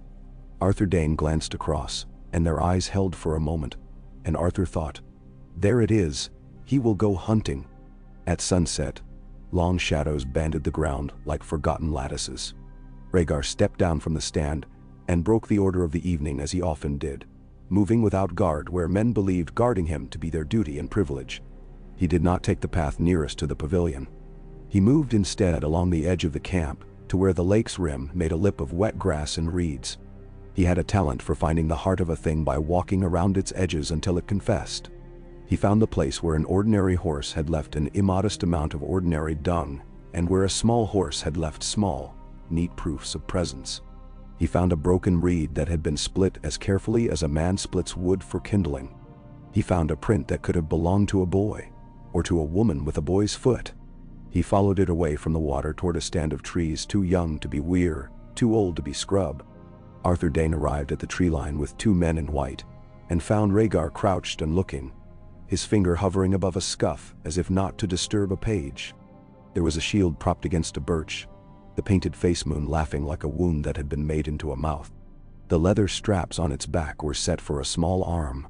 Rhaegar reached, but did not touch. He looked beyond the birches and the brush, and saw nothing. And then, because he had learned the value of being still, he remained thus for the length of 10 breaths, and felt the way air moved when a person holds theirs and then gives it back unwillingly. "You need not come out," he said softly to no one. "I only came to say that men do not wear their shame well when it is placed upon them by a mask. Remove it, if you can. Learn your lesson, if you can. But do not pretend you have done something more than pry a nail from a door." It was a gentle rebuke, and also a way of saying, "I know you, and I will not say so." There was the tiniest sound that a dry leaf makes when a living foot considers it and declines the step. Arthur's hand moved toward Dawn and did not arrive there because Rhaegar turned his head once, and the command in that turn said, "Not yet." They waited together in the company of unseen eyes. In the end, it was only the wind that emerged, and a little bird that had no interest in politics. Rhaegar lifted the shield as if lifting a child, and he brought it back to camp and sent it by Barristan to a certain table whose boys would know what it meant to see it there in the morning. Cersei saw the shield rangy tilted against the wood, and saw the way the Stark boys' faces changed, and saw the way Lyanna's did not. The girl had the habit of masking with honesty. When she chose not to move a muscle, the immobility looked like an absence of guile, and not like the tool it also was. Cersei admired it without liking it. She had once imagined that if she met a woman dangerous enough to matter, she would hate her with a purity that would be satisfying. She discovered that her hatred, when it came at all, traveled with appraisal and understanding, and a reluctant respect for the efficiency of an enemy's craft. It made the feeling useful, and therefore less thrilling. She could live without the thrill. The night before the crowning had been about the night of the laughing tree. The night after was about the crown's misplacement. Where men drank, the story of both was told with different emphases according to need. In the Tyrell pavilion, a young lord, with a belly that would one day make of him a man beyond self-forgiveness, laughed nervously and said it proved Northerners did not understand the rules of romance. In the Karstark corner, a woman with snow-white braids remarked with sly pride that sometimes wolves bite, even when they have been told to be well-behaved at a lord's table. In the Martell circle, Oberyn laughed until wine came out his nose, and then swore a string of simple Dornish curses that made the bankers nearby look down as if their ledgers had grown rude. Doran closed his eyes halfway and said almost nothing. In the Lannister pavilion, Kevan spoke in a cold, low voice to Tywin about the need to shape what could be shaped, and to allow what could not to break where it would cause the least damage. Tywin listened without signaling listening. His face had set into a thought, and the thought looked as if it intended to stay. "If Rhaegar intends to be ruled by a harp," he said at last, lifting his hand and letting it fall, "then we will cut strings." He did not say yet. He did not say how. He did not have to. Jaime drank only enough to make his mouth warm, and his hands less eager to be used. He had gone to Arthur and Barristan in turn, and had been told without words how years make men patient, in ways that do not make them weak. He did not feel patient. He felt the way a man feels when he has been offered a horse he did not choose, and told this will give you victories if you are willing to trust something other than your own joy. He stood at the edge of the Lannister light, and looked out and thought of a wind he had smelled on the rock. A wind off the sea that comes into tunnels and makes them think of music. He disliked the thought, for it made him fancy a thing he could not describe. Rhaegar did not come to Cersei's bed. He did not go to Lyanna's either. There is a drama times favor, and men serve it whether or not it flatters them. He sat at a small table, with a single candle, and a map unrolled, and made of his hands a tent over the place where the Trident makes its three-pronged argument. There were notes in his script, spare and clean as his body, near Stony Sept and the Green Fork. Remarks about levies and tempos that might bear costs only if certain songs were not played. He drew a faint circle around Harrenhal, and then, realizing the foolishness of circles, rubbed it away with the heel of his hand until the parchment warmed. John Connington came and stood in the door flap and did not enter. He asked nothing and offered nothing and stood until the candle began to speak about itself by dripping. Rhaegar said finally, "This was necessary." John could think of no sentence that would not discover his heart and spill it. "I will ride where you point me," he said instead. "I will point you," Rhaegar replied, "to where you would have ridden anyway." He half smiled, used no further kindnesses, and John loved him more for it, which was a tragedy most men would call a virtue. In the morning, there was a little flurry toward the small lake cove, where a fisherman brought in a net of fish that glinted like bits of hammered pewter. Lyanna crouched and chose one, as if she had been made head of a household for the day. The fisherman bobbed and let his tongue run free in such presence. "My lady," he said, "the prince came by last night to listen for trout." She looked up sharply, and the man realized he had said something larger than a jest and made to swallow his words back down. They scratched his throat and he coughed painfully. "What I mean is," he walked, gentle-like. "That's all." "Ah." Lyanna's mouth pressed into something not unlike a smile, not because she was softened by the thought of a prince listening for fish, but because she had seen the shield propped against the tree at dawn when she went to piss, had taken it and thrown it into the lake, and had considered how someone who could find a tree could find a girl if he were bent upon it. She did not tell anyone the story of the night of the laughing tree. She did not tell even her brothers. She put her fingers into the fish's gills and handed it to the old woman who had come from a hut beyond the first trees, carrying a pan blackered to a precious sheen by a century of flame. The old woman looked at Lyanna as if she saw in her something that had always been there in the world, but that no one had remembered to name. Eddard walked beside his sister back to the Stark tents. "He should not have crowned you," he said at last. He said it in the tone he used when he had finally decided to speak a thing after many prudent silences. "I did not ask him to," she said. "I did not accept it either. It sat in my lap and made itself a weight. What else could I do with it? The girls here laugh when the wind gets in their hair and then look for a man to apologize to." She lifted her chin. "I will not apologize for my hair." "You are betrothed," Ned said, because it was the simplest of the truths his mind insisted on. "To a man who will drink himself into a shape and then love me with his fists when the world has not been kind to him that day," Lyanna replied. Not angry and not self-pitying either, which made the remark heavier. "Do you want me to be silent so you can call me good?" "I want you to be safe," he said, the old word that boys pick when they have no better instrument. "Safe," she breathed. "Safety is a story men tell girls so they can sleep soundly. I will be alive instead." She stopped and touched his sleeve. "Ned, do not look at me as if I have joined the South. I have not. I have brought the North into this bed of feathers, and it itches." He almost laughed, and then did not, and was glad not to.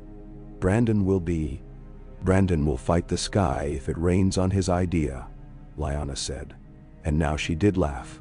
That quick and ungracious burst that startled geese. "Robert will fight anyone who stands where he wants to stand.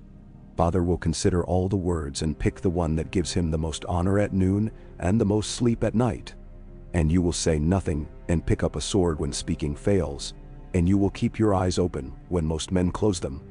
We will all be ourselves," she finished, "and the world will be itself, and between those two sets of insistence, something will break." She squeezed his arm and left him because she liked to leave when she had made of a talk the thing she wished of it. It was too neat a day to last. The air had warmed to a temperature that made men kinder without making them foolish, and the wind had come back to help banners work for their bread, and the meat did not stink in the sun, and the women's hair did not frizz, and the God's eye held its tongue. Men tell themselves that order is a habit. In truth, it is an accident, and one so rare as to make man and God both nervous. After the noon meal, when the field was a map of horseprints as pretty as a lace that had been too much work to be worn, a rider came sweating and red-faced from the direction of King's Landing. He wore the badge of a runner who has been told the thing he carries is heavier than the horse that carries him. He dismounted before any herald could do the pretty work for him, and went so near to the prince's dais that white cloaks made the soft particular sound men make when their patience tears. "A message for the hand," he rasped, bowing in such a way his back would complain of it for days. Tywin received it as if receiving messages were as natural as breathing. He read. He did not change his face. He handed the parchment to Kevin. Kevin's face changed. By the time Varys' soft hand took it, the news had half congealed into something that would spread easily. 2 alchemists had died in their tower, after an experiment that the king described as impatience, and the queen had spoken in the corridor within his hearing. Ares had struck her, and she had fallen and risen without a sound. He had then laughed and called for more wildfire. "It will be a splendid year," he had said to no one quite present. "We will birth a new time, and it will scream." The parchment did not mention the queen's bruise. That detail hung in the air like a fly men chose not to notice. Rhaegar read Varys' copy, and then folded it once, sharply. His face emptied in a way that made John Connington reach for him with a single step, and then stop, ashamed of the instinct. "We will finish what we have begun here," the prince said. "Then we will go back." It was the least prudent answer and the most correct. Tywin looked at his son-in-law and counted out 4 different uses for this firmness. That evening, Cersei visited Rhaella in her quiet corner of Harrenhal, where a small shrine had been made to comfort the faithful eye. A maiden with a crack along one cheek that made her seem to be smiling through a fence. A mother with a baby whose carved fingers were blunt from too much handling. A stranger that had been draped by someone with a cloth too fine for such work, and that therefore looked almost obscene. Rhaella sat with her hands folded, the right thumb pressing down upon the left as if reassuring it. Her hair had been braided too carefully for travel, and the loose ends had come out and made lopsidedness. Cersei sat without invitation, because invitations, like apologies, had been in short supply between them, and both women were too proud to counterfeit. "He hit you," Cersei said. She did not dress it in lace. She did not call the king your grace now, because there are titles that, when spoken in wreckage, do not serve the speaker or the subject. Rhaella turned her head very slightly toward the maiden, so that the cracked smile might be in her peripheral vision. "He hits what is near," she said. "He loved his father very much." "I loved mine," Cersei said, and would have left the sentence there, but something unexpected bloomed in her like a bruise and made her add, "And he has not struck me." "Not with his hand," Rhaella murmured. Then, because she was not cruel, and did not wish to have been, "Your father loves you. He loves very well. He has a way of making love into something that cannot be argued with. That is more dangerous than a slap." "You dislike him," Cersei said, not seeking gossip but weighing the shape of a possible alliance. "I have no energy left for dislikes," Rhaella replied, and Cersei believed her. "I am a jar. Men pour their plans into me to see if they are leak-proof." She looked finally at Cersei with a directness that was not impudent. "You will have a child." Cersei nodded once. There was no point in the dance they otherwise would have danced well. "I will give him a son." "Give yourself a daughter," Rhaella said, and for the first time a thin smile warmed her mouth, not because something was funny but because something was alive. "Give yourself 3, to mock the old songs. 3 heads and 3 hearts. Let the men fight over which one belongs to which." Mentor. Cersei had never wanted a daughter because she had known what daughters were turned into in houses like hers. The remark lodged in her. "If I do," she said, "I will teach them to bite." She stood. "If you wish to leave him," she said softly, astonishing herself not with her boldness, but with the fact that it had been without calculation. "If there is a day you wish it, you will tell me by standing with your hair undone at morning in the inner court. I will have the passage cleared and the men moved, and you will walk. Then I will." Rhaella stared at her, and for a moment her face looked young. But it was a youth made of famine and not a feast. "You would not do this," she said. It was not disbelief in Cersei. It was disbelief, hard and brittle in the existence of such choices. "I will do only what is possible," Cersei said. "I have a talent for that. You will do what you can. Between us we will make a thing that looks like mercy even if it is only cleverness." She inclined her head and went out, because she did not want to give the queen time to refuse a gift offered without cost. The last day of the tourney tried to behave as if it were like the others. Men insisted on their places. There was a fine show of jousting, a sword meet that bled beautifully, and a display by a man from the Vale who vaulted onto his saddle from the ground in a manner that would cost him a hip when he was 50. The Knight of the Laughing Tree did not ride. A squire at the plum stall said he had been unmasked and sent home. A maid near the water said he had been a bandit and had been hanged. A hedge knight swore he had been a girl and had fled into the woods to live with wolves, who welcomed their own. Rhaegar said nothing to any of it, and kept his counsel, the way a man keeps a favorite blade. Cersei's body made itself known with a tenderness that had a serious undertone. Each step informed her of its price. When they took their leave of Harrenhal, the ruins seemed to sink gratefully back into their chosen posture of warning. The god's eye flattened its face and pretended to be harmless.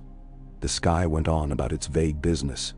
Men packed and broke down canvas cities, and folded their pretenses like clothes they would wear again when occasion demanded. On the road south, the procession stretched long, and within it there were smaller worlds, pockets where certain alliances held for the length of a mile and then dissolved. Regions of gossip with their own weather, dust devils of rumor that could sting a man's cheek and be gone before he could be sure they had ever existed. The Starks rode together, with Benjen ranging like a young hound and Brandon making sport of how the Southron knights sat too stiff in their saddles, as if attempting to sit upon their own pride. Eddard watched and thought of the sound the crown had made upon the air when it did not go where it should have gone. Lyanna rode with her head bare sometimes, and then, when a wind grew jealous of her hair and made mischief with it, she bounded up like a promise that she did not intend to keep, if promises were made by other men on her behalf. Robert Baratheon joined them for part of a day, his laughter booming like a drum that had been struck too often, cheeks flushed with the road and with being the sort of man who became larger when there was an event to be made larger by. He drew his stallion alongside Lyanna's and called her his wolf, and she gave him a look that a wolf might give. Curious, blunt, not especially interested in the name he wished to use. He spoke of the fists he meant to lay upon any man who had looked at her with any kind of meaning. He spoke of sons with black hair and girls with wolfish eyes. He did not speak of the fact that she had not laughed since Harrenhal, not for him, and that when she laughed for anyone, it sounded like a thing wild in the brush pressing through. Eddard watched and thought of how sometimes a man's virtues are the very hooks upon which his wife must hang her patience. When the royal party reached the Red Keep, it received them with that grudging relief any house shows when finally fed after being made to wait too long. The king met them in the throne room with robes that looked to have been stolen from a fire's mouth. He embraced his son and his daughter-in-law with a swiftness that turned the gesture into a gash. "A tourney," he said, spitting the word as if a seed. "A fine, expensive, wasteful frolic. Did you crown your harp? Did you knight your song?" He laughed, a saw rasping at the belly of a tree. "I hear you crowned a wolf. It is good to feed wild things. They come back." He kissed Rhaella's cheek with a carelessness that was a kind of violence. The mark upon her jaw had faded to a wash of yellow and green. He pretended not to see it. The courtiers mastered their faces and pretended to pretend. Cersei stood one step lower than Rhaegar and one step higher than all the rest. She had trained her mouth to the neutral curve that could be read as pleased or as displeased by those who needed to make sense of her feelings in order to feed their own. She felt the child turn once, as if consulting a map and selecting a route. When she looked up to the throne itself, the melt and twist of that mad chair's black iron bowels, she thought not of sitting but of disarming. She did not know yet how to unmake a chair. She would find out how to unmake the men who used it to make themselves bigger than the rooms that held them. Tywin resumed the work he had been doing while not doing it. Varys resumed being everywhere he was not. Pycelle resumed the steady tug-of-war with his beard, which always won. Barristan resumed his habits of being exactly as he had been trained to be, and then, in small moments, being exactly the sort of man he had trained himself to be. Arthur Dane resumed the practice that kept Dawn closer to idea than to instrument. John Connington resumed the slow burning that men mistake for resoluteness, and that is sometimes only the refusal to accept that the world is not designed to accommodate longing. In the second week after their return, birds knitted the sky with ravens and unspooled it again. Messages went to Rickard Stark and to Jon Arryn in the Eyrie and to Hoster Tully in Riverrun that were exactly as polite as they needed to be, to avoid admitting what they meant, that a prince had made a choice at a tourney not ratified by marriage contracts, and that a king had laughed in public and struck in private, and that a lion had watched and would remember the faces of those who had clapped. Rickard read and said to his maester, "The South sings when it should speak," and then took his horse out to see to the ploughman and set his mind not to worry until he must. Jon Arryn read and went to the open balcony and let the mountain air scrape his chest, and thought of boys in his care, and how badly they wanted to be men. Hoster read and called for the steward to inventory the wine. Cersei felt the quickening as a soft thrum beneath her navel, and stopped walking to put a pawn there, and hold the tiny kick between hand and womb, as a man might steady a skiff he means to board. The sensation made her angry and tender at once, which annoyed her. She preferred her emotions to be single-edged. She sent for Pycelle and endured his wheezing delight and his fussing. And when he offered her a syrup that an Esose midwife had once mixed for a Braavosi noblewoman, who had then carried twins to term and died anyway, Cersei took the bottle and set it on a shelf. She would not drink it. She liked its existence, which is different. Rhaegar had come to her rooms every third night since their return, and none of the others. He had the hands again of a man who intended to be tender and who required tenderness to cost nothing.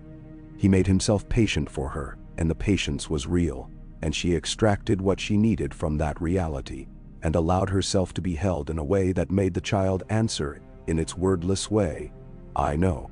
When he slept, she watched him, and counted the little pulses in his eyelid, and pressed the length of her foot against his shin to feel the human heat. She could not forgive him for the crown. She could live without forgiving him. It was an adult skill men saluted as pragmatism when they found it in other men, and called coldness when they found it in women. The day Rhaegar took his harp from the case and tuned it in the presence of the king, the court went very quiet, because there is bravery, and then there is provocation, and sometimes they dress one as the other. Aerys sat slouched and petulant, and then made himself upright, as if to remind the spine it had a duty. Rhaella watched as women watch the patterns their men have made for themselves. Varys looked up in soft surprise, and then made his face a fan again. Tywin did not look away, and therefore made of his gaze its own blade. Rhaegar played not the popular melody that had run like a fever through the camp at Harrenhal. Not the song men had already begun to call the Night of the Crown. He played an old piece that troubadours liked to call the Sword in the Evening, a composition whose trick is to promise resolution, and then leave the listener with a request instead. The prince did not sing. He let the instrument speak its questions. Aerys listened, because he could not help himself when the strings were plucked like that. He loved fire because it asked nothing of him. He hated music, because it asked him to endure a story in which he was not the only subject. When the last string shivered, and the question hung in the room like a breath taken in, the king clapped, 3 sharp, ugly smacks that were not for the song so much as for the silence he intended to restore to eminence. "Very pretty," he said. "Now burn something." He laughed, when no one laughed with him, because even his flatterers could not always guess the direction his moods meant to gallop. He snarled and waved his hand. "Out, out, all of you, out." They went, and the music went with them, as if had been ordered also. That night, after the court emptied into the corridors, like a sea receding to lick at different stones, Tywin spoke to Cersei, not as a father to a daughter, but as a master to a valued instrument that has cracked and whose repair will require a clever hand. "You will not let him make a fool of you again in public," he said. It was not a criticism. It was an instruction. "He will do as he thinks he must," Cersei said, "and I will do as I must." She let the words be the same ones she had used with Rhaegar, because she had liked the way they sounded in her mouth. "If you would have me a queen, you must accept the part that is mine to rule. I cannot govern the song that strikes him. I can govern the ear that hears it. You are with child, Tywin said, because he had eyes, and because every piece on the board must be described by its weight and color to be moved correctly. You will give him a son. I will give myself a throne, Cersei said. If the words shocked him, if they pleased him, he did not change his face. If the realm will be ruled by a madman or by a poem, I will make of both a language of law. She smiled then, not for charm, never for charm. She smiled because smiling sometimes made men forget knives. He studied her as if she were a map he had drawn long ago and had now taken down to update. He nodded once. I will send to the rock, he said.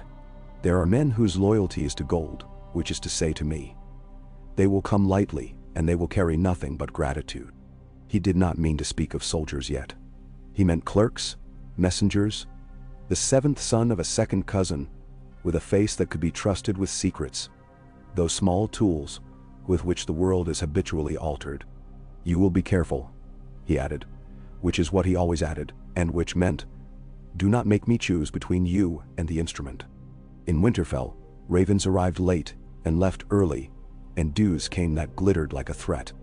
Rickard Stark read a letter with the corner of his mouth tightening as if wine had gone sour. He did not show his children this face. He went into the God's Wood and spoke aloud to a tree that had watched him since boyhood, and would watch when he was gone, and the tree did not answer in any language men may mark, but something in Rickard firmed, which is a kind of reply. Brandon sharpened a dagger too vigorously. Sparks jumped, and the smell of burnt steel annoyed him. If the prince dishonors us, we will answer, he said to no one who could give permission. He thought of a road made short by anger. He thought of a throat and a thumb, and the pleasure of pressure. Eddard watched him and said only, do not ride south without telling me. Lyanna stood beneath the window listening and did not move, and did not make herself known, and felt the way the word south changed shape in her mouth with each breath. Hot, then cold, then merely air. In the Vale, Jon Arryn stood with Robert Baratheon and tried to teach him how to speak a sentence not built of oaths and boasts. Robert held it in his mouth, considered it, spat it out, and took a different one. He crowned her, Robert said, still astonished by the audacity of that gesture, still secretly, childishly pleased that someone had confirmed his taste by seeing the same beauty and behaving badly because of it. The damned prince crowned her.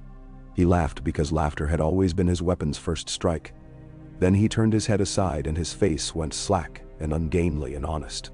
She didn't smile, he said. I thought she would smile.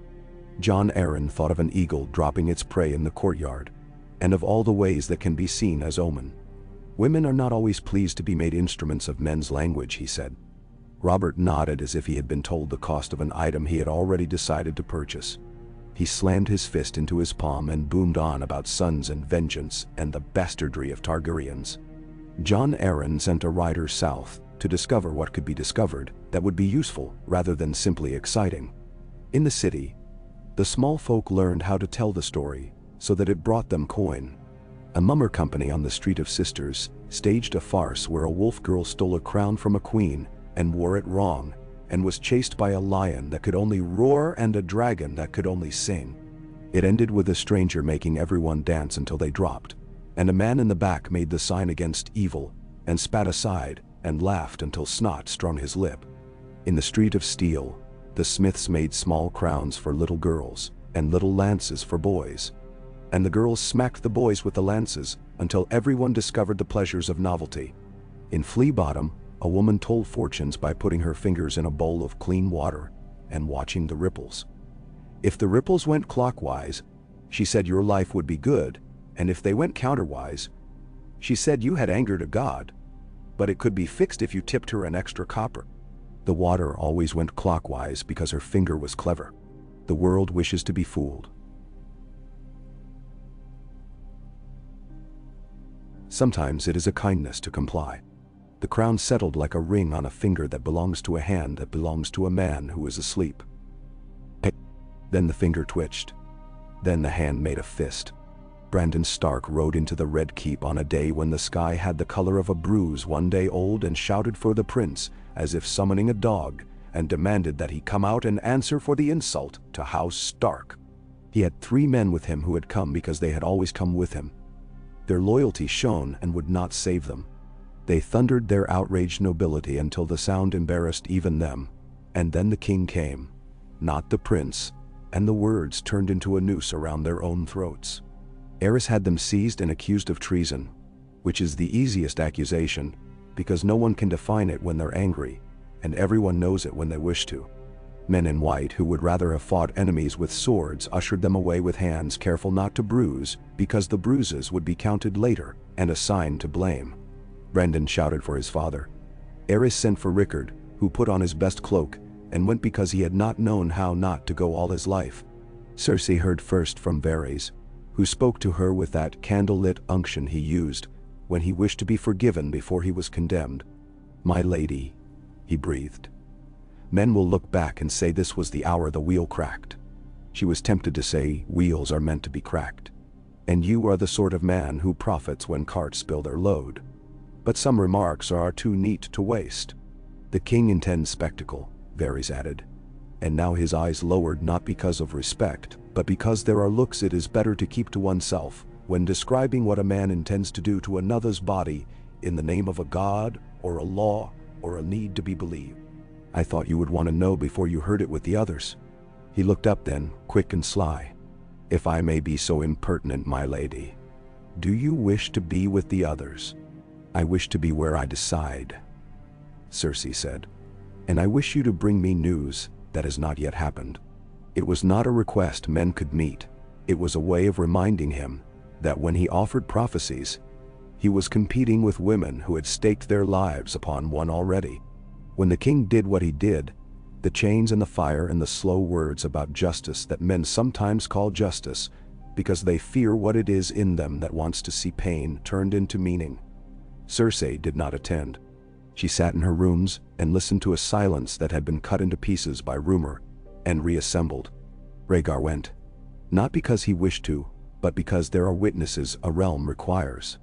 He stood with his face carved into that patience he had learned as a boy when a teacher had rapped his knuckles for playing a note the man did not know, and he had wanted to answer rage with skill.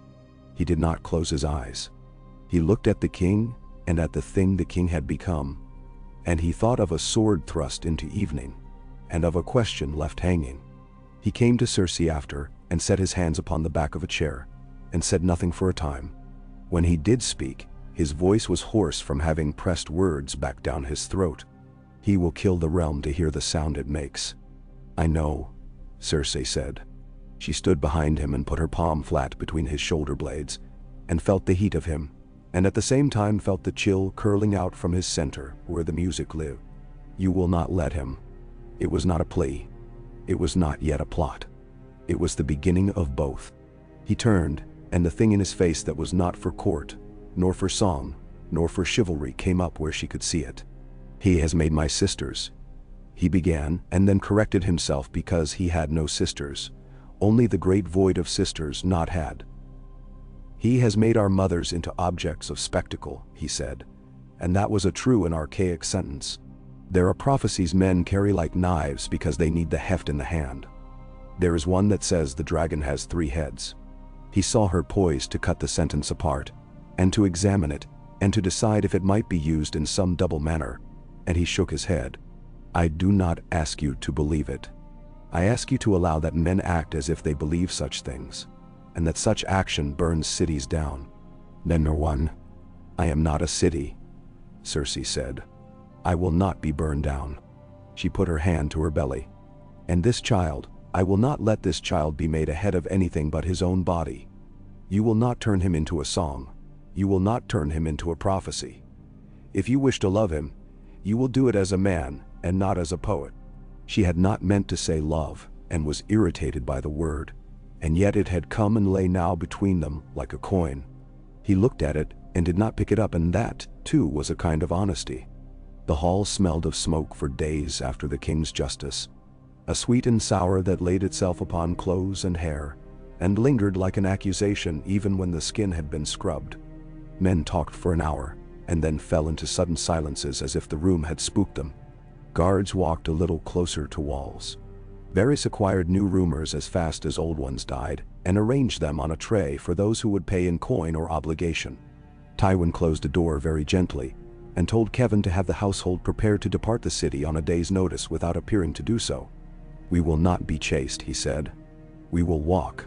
At Winterfell, Rickard's sons became fatherless overnight, in the way a cold wind takes a man's breath, a dumb seizure, and then an aching reminder with every inhale afterward that something must be relearned. News comes to the north as if ashamed of itself. There is always time to hope it is wrong before you must make your face do what it must. Brandon's companions died too, and their sisters and wives and mothers went about the work that women are born knowing how to do, even if they would rather not dying of it. Eddard stood in the godswood, in the sparse pattern of sun the leaves had arranged for themselves, and promised his father anger, and promised his brother patience, and promised his sister something he did not name, because the promise would be broken if it had a name. Robert knocked over a man at the Blue Fork Tavern with the breath of his grief, and then paid for the man's teeth to be set. He swore a vengeance that rang down the rafters. When Jon Arryn put a hand upon his sleeve, Robert either did not feel it, or did not wish to. He took his hammer from the wall and hefted it, as if it had a will of its own, and a thirst that needed to be answered. Some things happen because there is no other story for such men to tell themselves and still look at their faces in the water without spitting.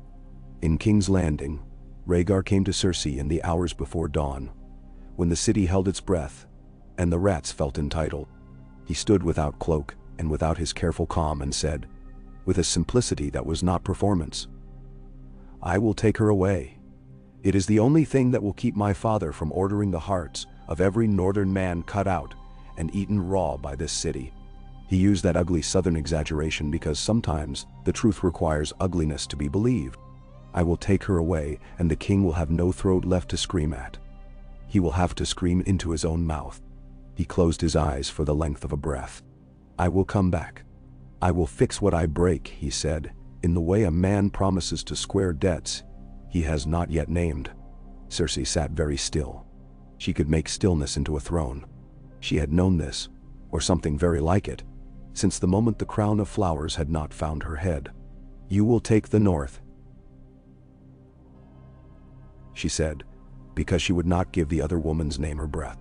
"You will make a story that the songs can sing, and that lords can pretend to hate, because it will force them to move their pieces." She lifted her hand and laid it upon the table between them, as if offering it for a bargain. "You will go as a prince,"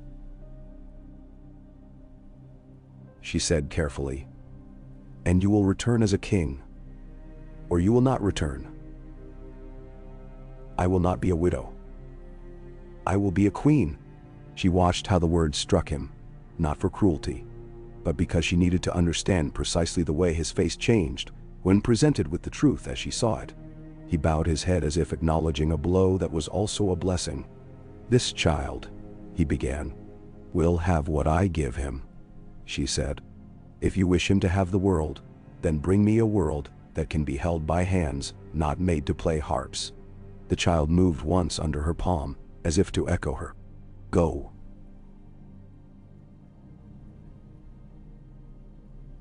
she said, and surprised herself with the ease of the word. "If you mean to do it now, before men have time to build cages out of disapproval." He came around the table and put his hand on the back of her head for the span of a heartbeat, not to possess and not to console, but in recognition. "You will hate me more when I return," he said. "I will hate anything I can use," she answered. And he smiled with a sadness that made him briefly ugly, which was a relief.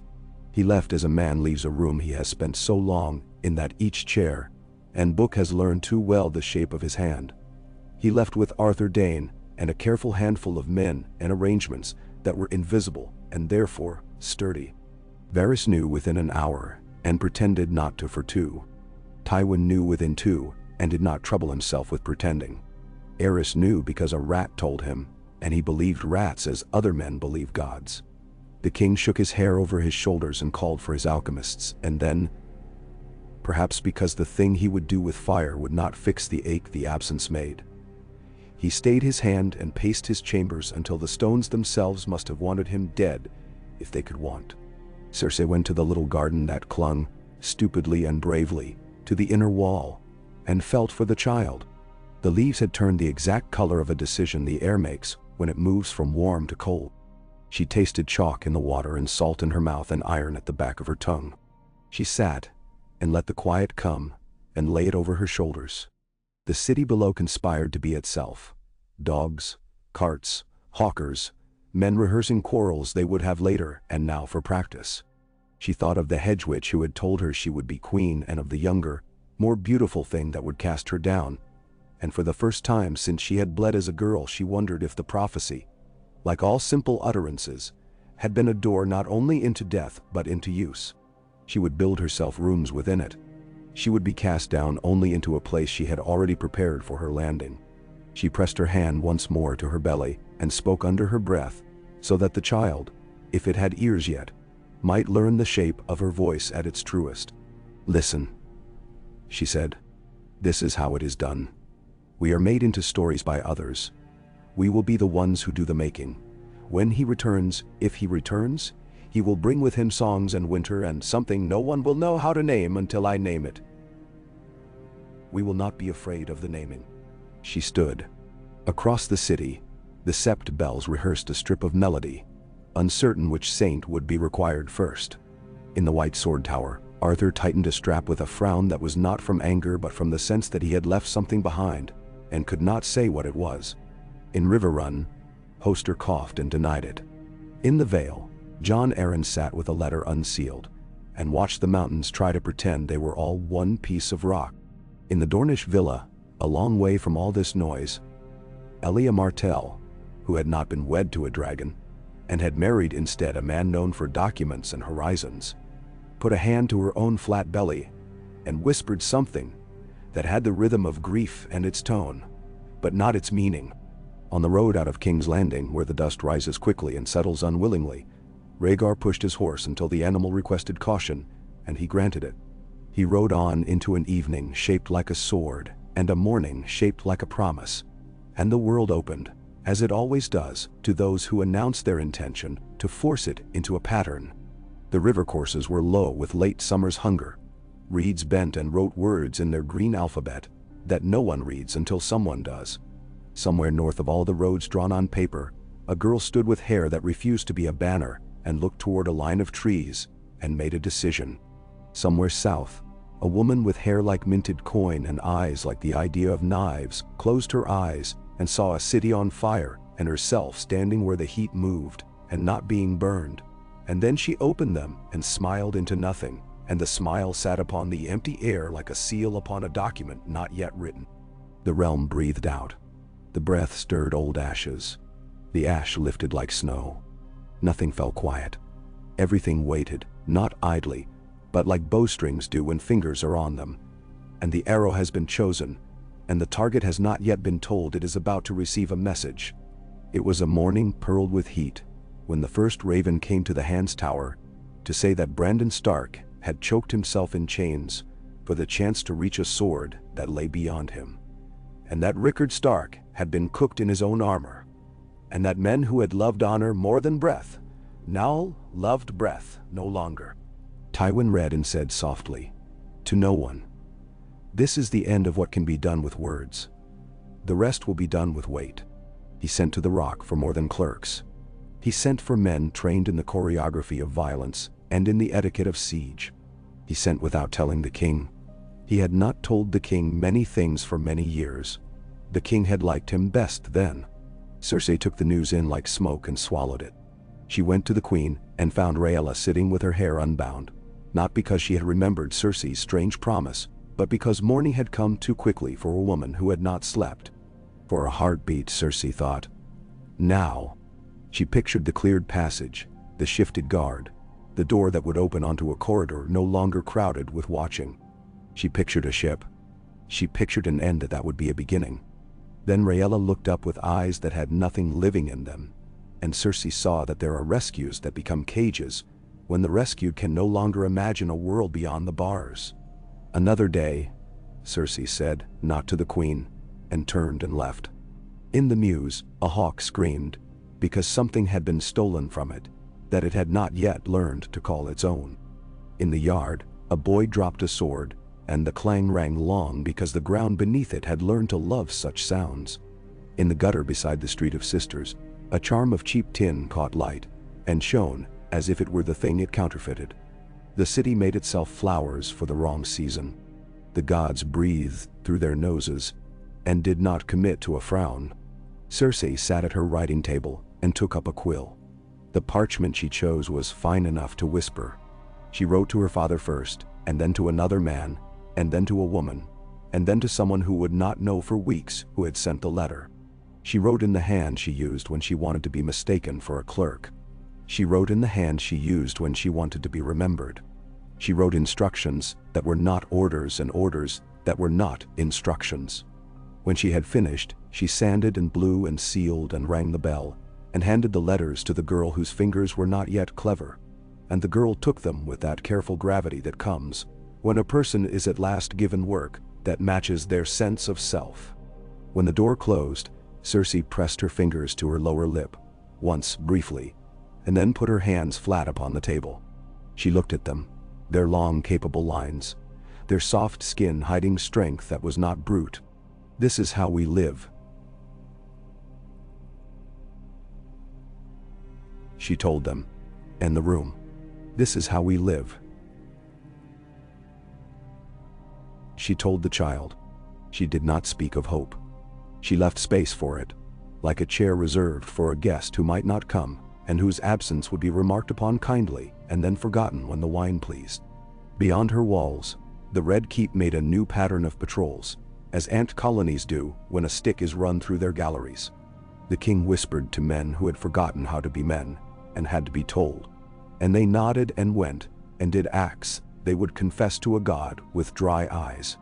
The prince rode, northward, into a country that had been taught to be patient by winter and suspicious of flowers by spring.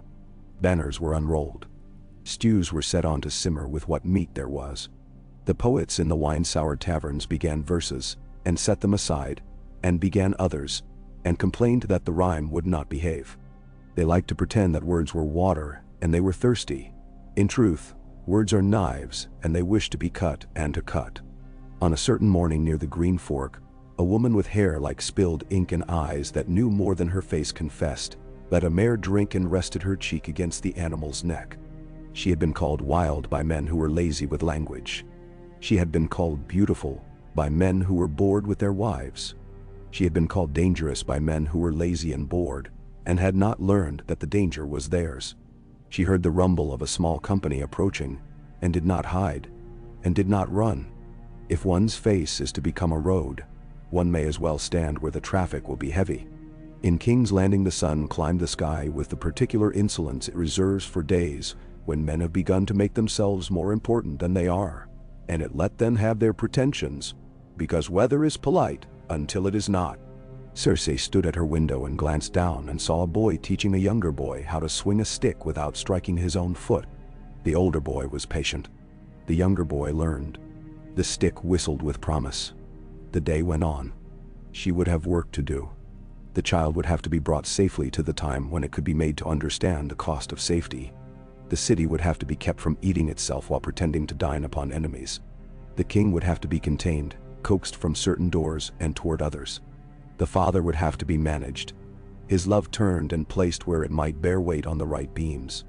The queen might yet have to be saved, if the queen wished to be. The poet would have to be repaid, in coin he might not recognize at once, for a crown of flowers that had cost her the first easiest path. She smiled into the empty room, not because anything was funny, but because smiling now was a way of warming the muscles she would use later when meaning to rule with her mouth. She made a small sound, almost a hum. If Rhaegar had heard it, he would have marked how she was nearly on the note and had decided to be flat for effect. He was not there to hear it. That too was part of the song. Wind moved hot across the face of the Blackwater and drew up the stink and carried it over the ships and up the hill. Bells continued their rehearsal. Somewhere below in the city's maze a woman cried out not from pain, but because someone had told her good news and she had no other instrument to show the size of what she felt. Somewhere, a rat died in a neat trap set by a boy who had been told to keep the shop clean. Somewhere, a sellsword polished his blade, and told it the names of men he had not met whom it would touch intimately. Cersei laid her hand upon her child and waited, not idly, but as a hunter waits, as a builder does when the mortar is tacky, as a queen. The future reached like ivy over stone toward her. When it arrived, she meant to teach it where to climb. Oh, Rhaegar found her where the trees thinned into a kind of weeping, and the ground drank grudgingly from a spring that had taught the moss to be patient.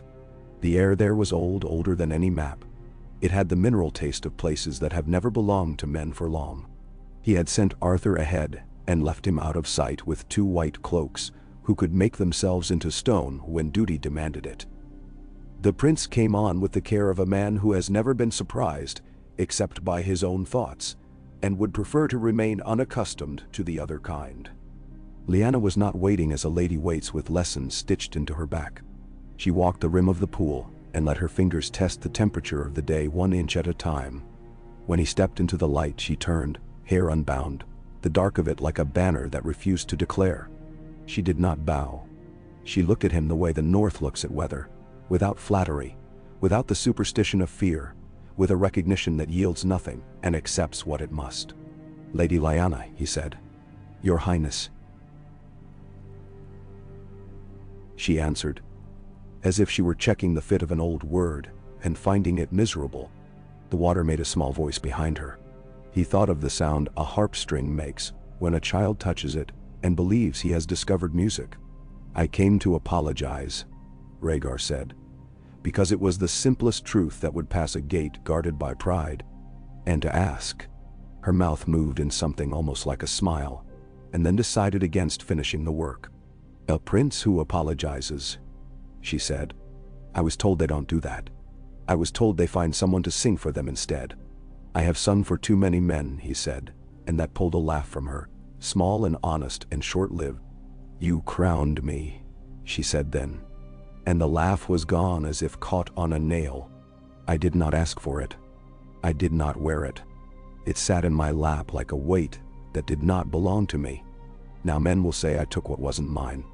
Now men will make war to prove I should have refused a thing I did not accept." And himself. He thought of the ceremony, the bridge between impulse and consequence. "I mistook the purpose of a gesture," he said. "I made of it a door and believed everyone would walk through kindly. You made of me a door."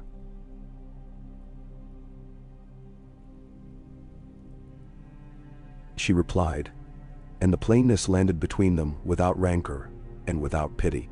He did not defend himself. He looked at the print her foot had made in the mud and how the water was already smoothing it. "I came to ask you to come away," he said. "Not as a thief asking for a prize. As a man asking for a chance to keep a fire from consuming a city before it is lit." And she studied his face as if to see where the lie would live if it had chosen to. "You mean to take me?" she said, not a question. And when he did not say no, she nodded once. "And if I do not go, then I will fail twice," he said softly. "Once by crowning you in the sight of men who will not forget it, and once by leaving you where the fault of my gesture will fall heaviest." He could feel, in some other room of himself, the heat of his father's madness being stoked by unseen hands. "My father will turn rage into policy. The North will turn grief into war. If I can pull one thread now, fewer knots will bind. You speak like a man who believes storms listen when you tell them where to reign," she said, but there was no mockery in it. She walked once around the spring, then stopped near him, close enough that he could see a stray thread on her sleeve. "And if I go, what am I?"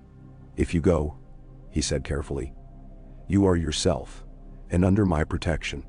You are not a hostage. You are the reason a madman cannot reach for a particular lever when fear takes him by the jaw." Damn. She understood the engineering of that and disliked it, and was forced by sense to admire it. "You asked me to disappear," she said. "Men will give the disappearance names." "They will," he said, "but I will not name it theft." She tilted her head. "Robert will." she said. And now there was a bitterness that tasted of iron. He will name it so loudly you will hear it in the vale. My father is dead, and my brother is ash, because your father needed to make a shape out of power. And you come to me and ask me to help you pull a softer shape out of the same material. Ben? He bowed his head as if before a lesson. Yes. They stood in the slanted quiet. Somewhere, a small insect insisted on itself, with a noise that seemed much too large for such a body. She thought of the crown that had not sat upon her hair, and of the man who had wanted to put it there, and of the man who would soon want to put a different weight upon her. Robert, with his fetch of laughter and his hammer for a heart. She thought of home.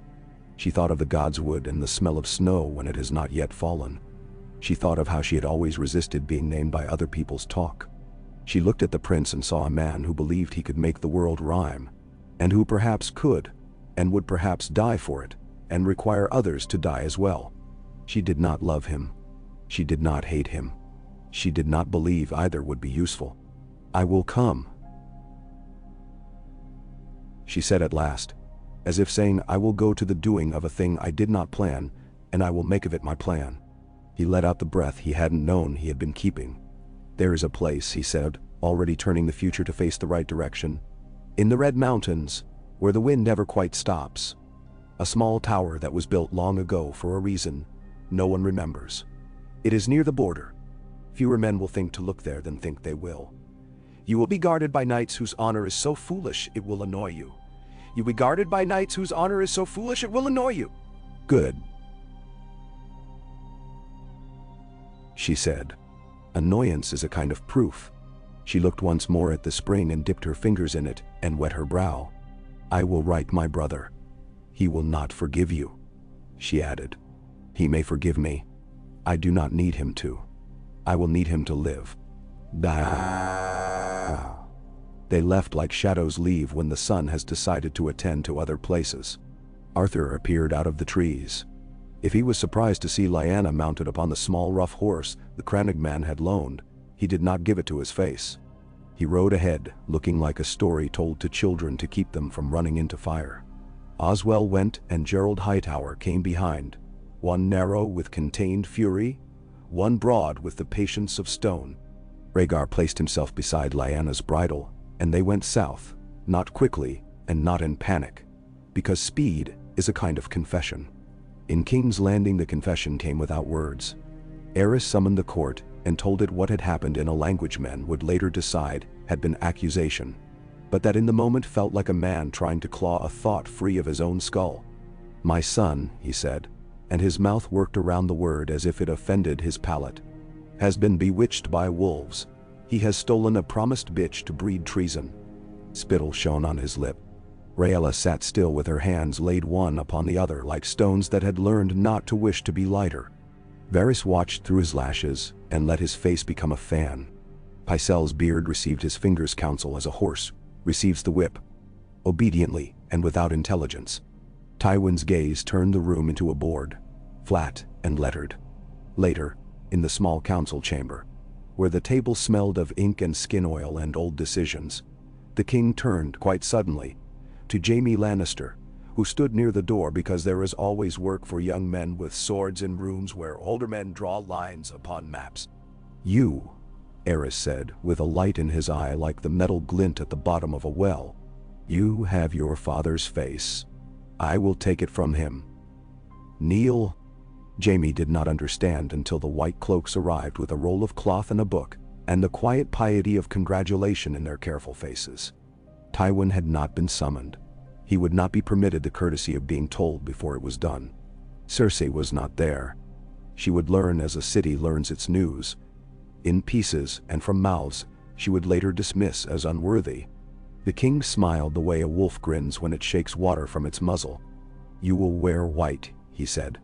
You will guard my life with your own, and thus be of no more use to the man who thought to use you to tether me. There was a great noise in Jaime, as if a cavern had collapsed and released all the bats at once. He knelt because he was a knight, and because the white was a glory he had dreamed of in honest private, and because he understood, with a lucidity that tasted like blood, that this was meant to be an insult, and would also be the making of him. The sword lay like winter across his shoulder. Gerald Hightower spoke the words that had been forged generations ago. Jaime said yes, where he must, and swore where a man swears himself into a shape he cannot later undo. When he rose, the world had tightened around him as if a ring had been closed. Tywin came to the throne room as Aerys dismissed the court, his face a map upon which rivers of control ran straight. Cersei stood half in shadow, half in the brightness the high windows could not quite shake free of dust, and took in with a single glance her brother's cloak, the king's smile, her father's mouth. She did not move. If she moved, she might scream, and screaming is the language of those who have no more work to do. "You have taken my son," Tywin said, and it was almost a compliment, for only something valuable could be taken. "I have put him where he belongs, Tywin," Aerys said, the name in his mouth as if it were meat held between teeth to be worried later. "Close to me, where loyalty is proved. It will comfort you to know he will die if I do." Tywin bowed not at all. "I must beg leave to resign his hand," he said. He did not ask. He announced the thing that had already occurred the moment the white cloak had fallen. "You may beg," Aerys murmured, "but not for that." He laughed, and the laugh went on too long, and then ended suddenly, like a rope pulled taut and cut. "Resign not. Run to your rock and polish your gold. I will find a man who loves me more than you love yourself." Memnawani. Tywin turned on a heel that did not slip. He did not look at his daughter. He would not permit anyone the audience of his eyes then. Cersei watched him go, and felt a layer of girlhood crack, and come away cleanly, as if at last she had shed a garment that had never fit. Jaime stood very straight in his white, and when his gaze found hers, he wore the expression he had used as a boy when he had knocked down a candle in the corridor, and they had trod out the sparks together with their slippers, triumphant and a little singed. She inclined her head once. Slow. He understood everything she meant by it, and everything she refused to say. At the rock, when Tywin returned, the walls made a noise that only men who have lived with stone long enough can hear. A settling, a listening. Men gathered not with cheers, but with the smooth acceptance of a wheel that has been greased. Kevin took the letters that poured in as rain comes when a mountain remembers. Scouts rode. Coin moved. Swords were counted, and the men behind them, and the small skills, Fletcher's hours, smith's tempers, drovers who prefer mules, and not because they are obstinate. Tywin walked the old galleries with a lamp and a measure of rope as his father had taught him, and made a list in his head of the things that would remain, and the things that could be bartered away, and the things that would be burned if required, and for what. Robert Baratheon came roaring into open rebellion as if rebellion had been sitting in him since he grew his first hair, and had been bored by everything since that was not war. Jon Arryn refused to give up his wards and called his banners with a quiet that made men obey, because they did not like to hear that kind of quiet from the man who kept them from their worst selves. Hoster Tully joined them with marriages, and a long patience, dressed in the clothing of alliance. Eddard Stark, freshly brotherless and fatherless, stood before his men with a face that did not betray the size of his rage, and they loved him for that because rage terrifies if it is too proud. He married Catelyn because there were vows to be made if men were to ride under the same standard with some harmony. He did it with grace and an economy of emotion that would do for a lifetime. Lysa, crying too easily and too prettily, became Jon Arryn's lady, and made of the Vale a place where men would tie their horses and find compassion that did not always comfort. Crown and rebels lined themselves opposite, as if upon a gaming board increased by fever. John Connington took command of the king's vanguard, because he could not bear not to be the blade at the prince's throat. When the time came to cut the father out of history, he drove hard and fast, and where he drove men remembered who the dragon's friends were. He would be sent to Stony Sept, and would come within breathing of finishing Robert, and bells would save the stag. A cacophony from every tower, a flood of small folk. The good confusion of a town that refuses to be a proper battlefield. John Connington would read that day too slowly. He would be recalled to receive a snake's judgment from a man who had made snakes his counselors. Rhaegar named the tower for joy, because he wished to fix the name upon a place that would otherwise be claimed by fear. He set Arthur Dane there with Gerald Hightower, and Oswell went. And the 3 knights took their watch upon stones that had forgotten who had lifted them into place, and did not care to be reminded. Lyanna stood on the small roof in the cool mornings, and let the wind comb her hair, and thought of everything and nothing, and the way the mountains do both always. She did not write many letters. She sent one to Ned that said, "I am alive, and this is the way things must be for what they are." It made him want to break a wall with his forehead. She sent none to Robert. There are silences that are language. There are languages men refuse to learn.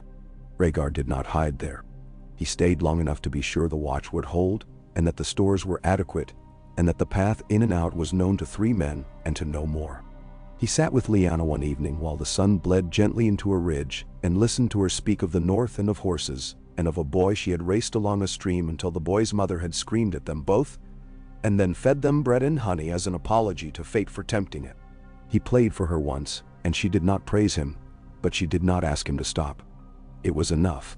He rested his palm upon the windowsill and said, "I will come back," and meant it with an honesty that offended every god he had ever not believed in. He rode away with his face turned like a compass to war. In King's Landing, wildfire began to appear in places it had no business to be. Rossart, who had the look of a man always gossiping with his own hands, smiled too easily and too often at Eris's talk of cleansing. The king ordered caches placed under the great sept, and under the guild halls, and under the Red Keep itself, as if a man might hold his family hostage by arranging powder kegs beneath their beds and feel safer for it. Varys watched and did not reach to stop the placing of every jar, because it is not in any man's power to remove every danger at once. He made maps instead, in his neat clerkly hand, and gave one to Cersei with a glance which said as plain as words, "This will be useless to you, until the moment it is the only thing that will save you." She learned the weight of the green jars by having one brought to a table and touching it until her fingers had the measure. She learned the faces and habits of the alchemists, and the names of their wives, and the places their children liked to run. She moved soldiers around with small permissions, this guard to this corridor on even days, that one to that gate for the morning watch. And she made of the Red Keep a place that could be folded within itself, if the day came when folding was the only way to keep anything from breaking beyond repair. She visited the High Septon and made him feel devout. She visited gold cloaks and made them feel noticed. She visited the Street of Flour and bought more bread than she would eat and ordered it distributed to the old and to the mothers heavy with child. And the market women called her queen without remembering to put the word after any other. Jaime slept badly in white. The cloak tangles itself around a man's neck if he tries to dream of other garments. He stood 4 times in the night outside the king's chamber when no threat came, and thought of how he had been taught that honor is a sword you keep sharpened with your breath. He hated the king with a clarity that made him afraid of himself. He feared what that hatred would ask him to do when the world demanded it. He loved his sister the way men love sins that do not present themselves as such. And each morning he folded that into a smaller place, and each evening it came out of its fold as if unwrinkled by a witch. They met once in the Godswood, that the Red Keep kept for when it wished to flatter northern envoys, with a small grove that smelled more of court than of soil. Cersei stood with one hand upon the bark of a tree that had never seen snow. Jaime came without his cloak and felt naked without it, and naked with it, and could not find a way to wear himself. They did not touch. She told him where certain men would be at certain hours, and that when the time came, he must be swift in a way that reaches beyond talent and becomes a kind of fate. He told her nothing but that he would live to see her child, and to kill the men who would threaten the child. And it was the sort of vow men ought not to make, because the gods delight in turning such promises into toys. She took it anyway, not as comfort but as a tool, and sent him back into the pale corridors where his footfalls sounded like someone else. The war built itself with a logic that would later be called destiny, and at the time tasted of mud. Rivermen argued over which ford would make a betrayal likeliest, and then were surprised by loyalty. The Stormlords drank and sang and bled, and wished to bleed more. The Reach wore its velvet and sent its bills, and tried not to take sides while contriving to be on the winning one when it was time to count. The Westerlands tightened their armor straps and pretended they were not listening to the rock breathe. The Crownlands found themselves poorer each market day, and looked to the Red Keep with an expression that was not yet hate and would be. Connington missed his kill at the Bells and lost Summerhall's favor forever, though he had not possessed it for years. Rhaegar returned at last, not to take the throne by word in council, because the corridors had grown too narrow for talk, but to take the field with that odd calm he could wear like mail. He met Cersei on a morning when the light was cruelly clean and told her, with the humility a man affords reality and not other men, "I must gather at the Trident. Then it will be decided. You will not die."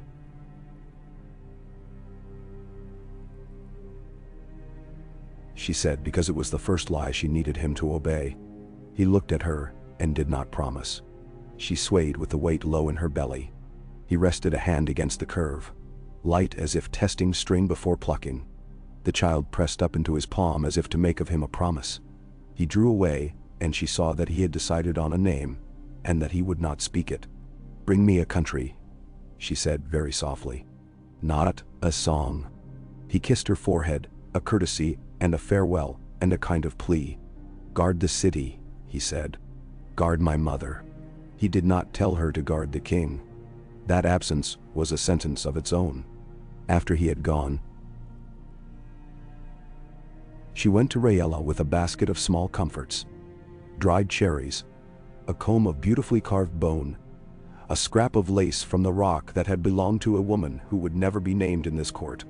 Rhaegar sat in a chair near an unshuttered window and let the wind move the curtains as if it had been instruced to play for her. "He looked like Aenys," the queen said, because she had lived long enough to carry ghosts of faces, as if his skin did not fit his destiny. "I used to think that was something to be corrected, like a hem. Now I think it is a warning." "Then, warnings are useless if they cannot be acted upon," Cersei said, and then remembered to soften. "Your Grace, if there comes a morning when you are ready to walk, I will make sure there is a path to walk upon. If that morning does not come, I will make sure you are not left alone in rooms with only women who whisper." Rhaegar's mouth did something that might have been gratitude if she still had the muscles for it. "If you give birth to a daughter," she said unexpectedly, "teach her to count and to count quickly. Men count slowly when they count what belongs to women. Also, teach her to run, and to pick things up off the floor without looking ashamed. Then, I will teach her to rule," Cersei said. "Whatever they call it when she does it." At the Rock, Tywin was already ruling the time that would come after whatever came next. He wrote to lords who prided themselves on being nobody's men, and made them his without asking them to admit it. He sent food north along roads that would one day be paid for in gratitude that looked like loyalty and tasted like debt. He sent a polite, impersonal letter to Stokeworth, and another to Rosby, and a colder one to Stannis Baratheon, that said precisely the number of ships that would be required if the worst occurred, which Stannis answered with a number, and no title, and a signature that cut the page. He sent nothing to Aerys. That, more than any insult, was an ultimatum. On the green of the Trident, Rhaegar found the stag. Men will sing about tides as if they are choirs with opinions. Both armies felt the river's intent. The prince wore rubies that shone like hard pieces of stopped blood. He rode with quiet. Robert came with his hammer, and with the noise that makes noise a weapon. Ned rode with the part of the north that travels. Jon Arryn stayed back to guard the shape that wisdom gives to chaos. In a brief space that lives forever, two men reached for each other across a world made of men. The hammer found the rubies. The rubies burst into the river like a rain of a kind. The prince fell. The stag howled, as if victory were a pain. The river forgot. Word ran faster than horses when it had been made a story by the kind of moment that requires no embellishment. Cersei stood at the window where she had once watched a gull, and pressed fingers to stone. The child moved as if it had been startled by the silence that settled in the Red Keep, like dust in a room whose door has been closed just a little too long. She did not weep. She thought, a crown is a thing men fit to heads. Heads break. She thought, what is left to be shaped? Aerys laughed with something that had bitter seeds in it. My son is dead, he said, as if announcing a feast. We will cleanse the city. We will start anew. We will be reborn in fire. He ordered Rossart to the vaults and Bellis and Garrigus to their jars, and told his guards to bring him Tywin's head if the Lord came to the gates with banners, pretending his friendship. If he comes, Aerys hissed, we will open the gates and we will welcome him. And when he is inside we will burn him with all the rest, and I will feed his gold to my table and excrete it in the form of a new dynasty. Varys came to Cersei like a man entering a chapel where the idol has fallen on its face and all the candles gutter. My lady, he said, and did not call her queen because time had not yet permitted the word to decide where to sit. I have arranged a path that goes where wildfire does not. I have moved 3 men in the King's Guard and failed to move a 4th, and I do not know if that will be to our credit or ruin. The Lord of Casterly Rock is at the mud gate with the lion in his voice.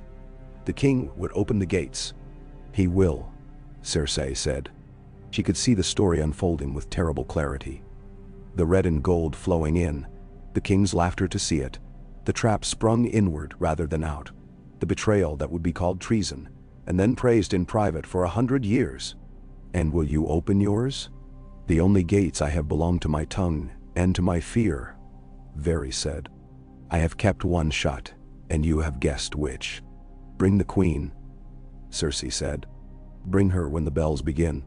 Bring her to the place I showed you on your map. Bring her to the small door by the kitchens, where the cabbage smell is worst. We will go out that way if the city is lit like a pyre. We will not burn, she added, as if making a promise to heat itself. He bowed and went. He would bring Rhaella, whether Rhaella wished to be brought or not. He would bring a boy in white, who had decided, finally, what honor would require of him if the king went to the jars and to the flame. Jaime went to the king. He did it not with a flourish, but as a man walks to a wall that must be pushed and will push back. Aerys stood with his hair a black fire around his head and his hands eager.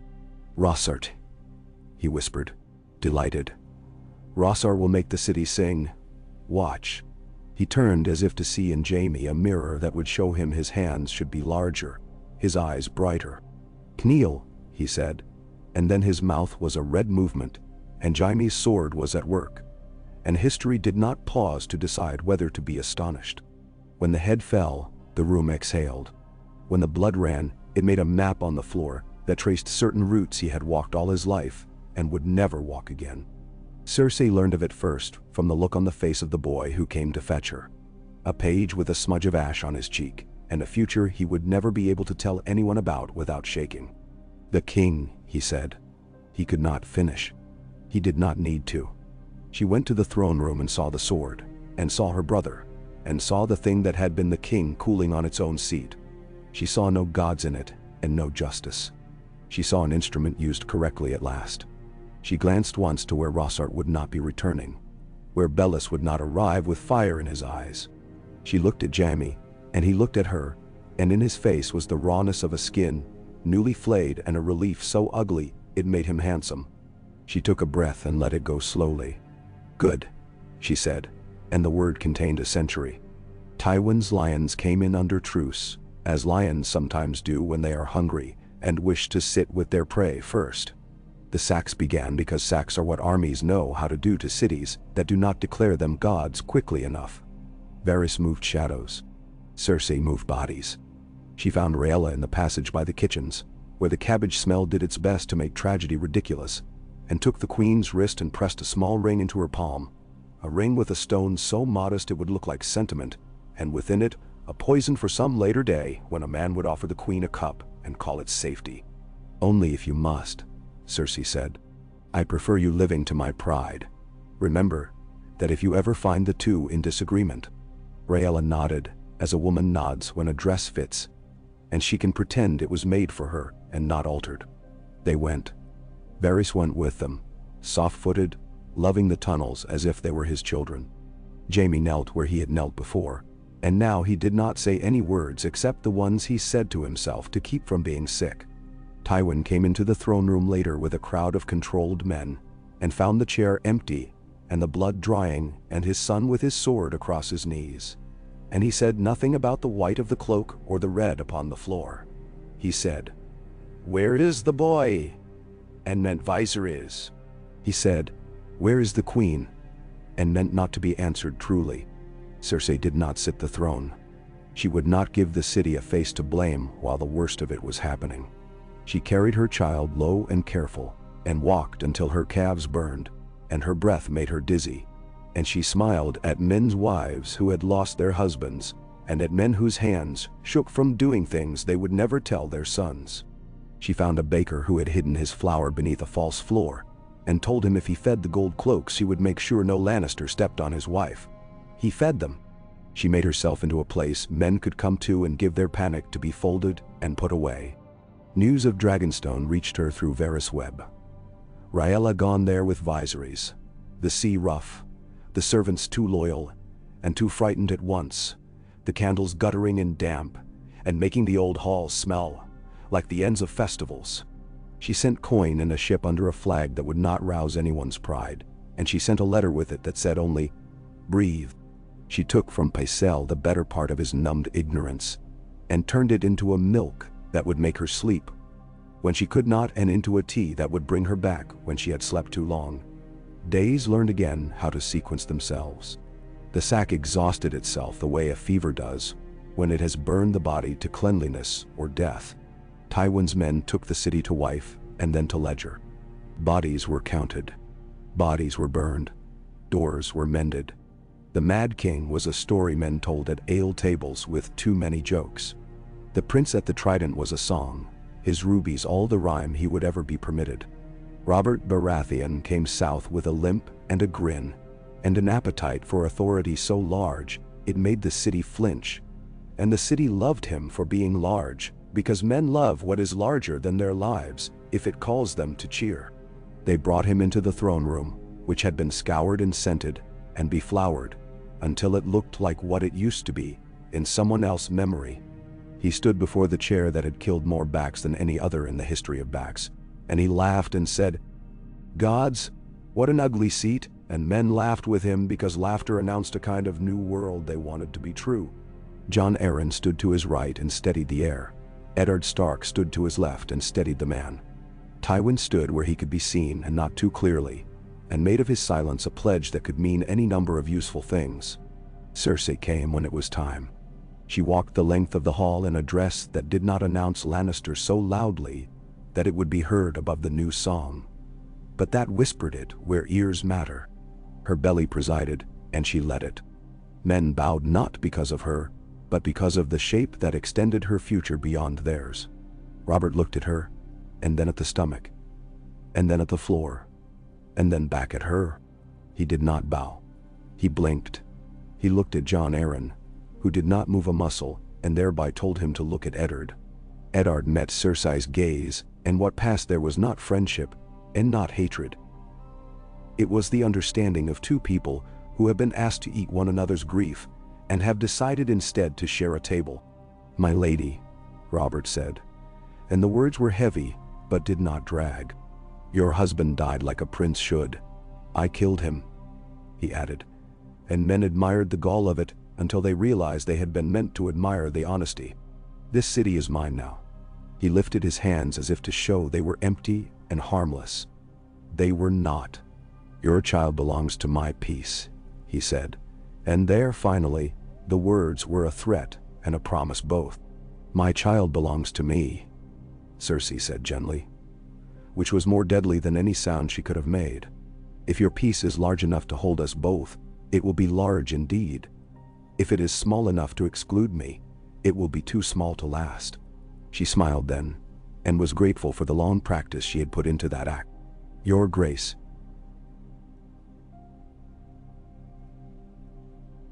she said finally, because the room had waited for it, and her father had taught her how to use the moment a room waits for. The crown went on to Robert's head with a weight the city applauded because it had been told to, and because the noise was a way to forget the quiet that had preceded it. Cersei watched and counted the men who had tears in their eyes because they had survived, and were therefore certain they had been chosen by a god they would now honor with more feasts. She counted those who did not clap until too late. She counted those who did not stop clapping when all others had, because there is information in both extremes. She did not count the women. She learned them by other measures. When the night was high, and the plates were ringed with grease, and the wine had become a kind of language more fluent than men's native tongues, Tywin came to her. He did not ask how she was. He did not congratulate. He told her which steward to seduce with attention, and which captain of the gold cloaks to ruin with kindness. He told her which noble from the Reach would be a friend only until the new king forced the faith into a corner. He told her which words to say to Jon Arryn that would make him think better of himself for liking her. He told her what he would do when Robert found the bottle that would make him, at last, a shape easy to move. He did not tell her he was sorry for Jaime, or for what had been done to the boys the city had loved to hate in their silk. He did not need to. She went to Jaime later and stood with him in the shadow of a gallery that overlooked the yard, where during the sack they had hanged more men than was quite polite, and fewer than would satisfy vengeance. He wore white and looked like a story that had not decided whether it was a tragedy. "They call you Kingslayer,"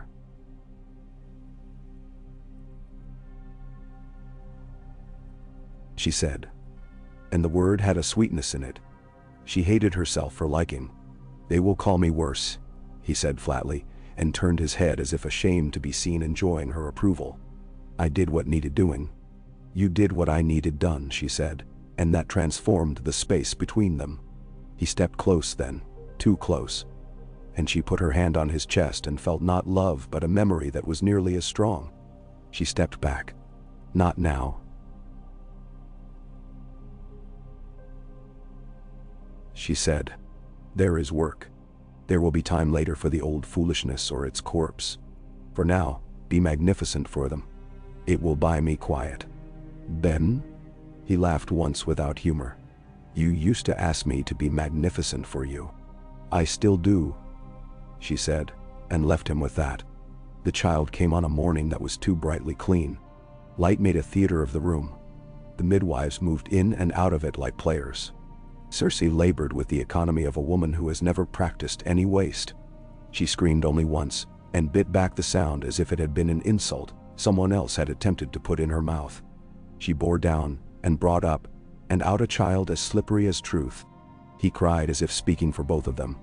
She took him, and knew him, and did not name him aloud. Pycelle made a meal of tears and blessings. She permitted him the morsel.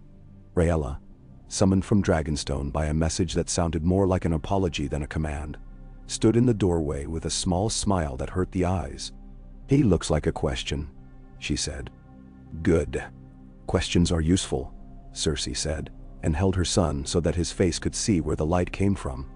She did not say the name she had chosen for him in her head, and would not confess to anyone until she had made of it a door she had walked through first. She did not say Aegon because she would not give prophecy that satisfaction. She did not say Jaehaerys because she would not give piety any foothold within her house. She did not say Tywin because she would not set that weight upon an infant's spine. She whispered something else into his ear.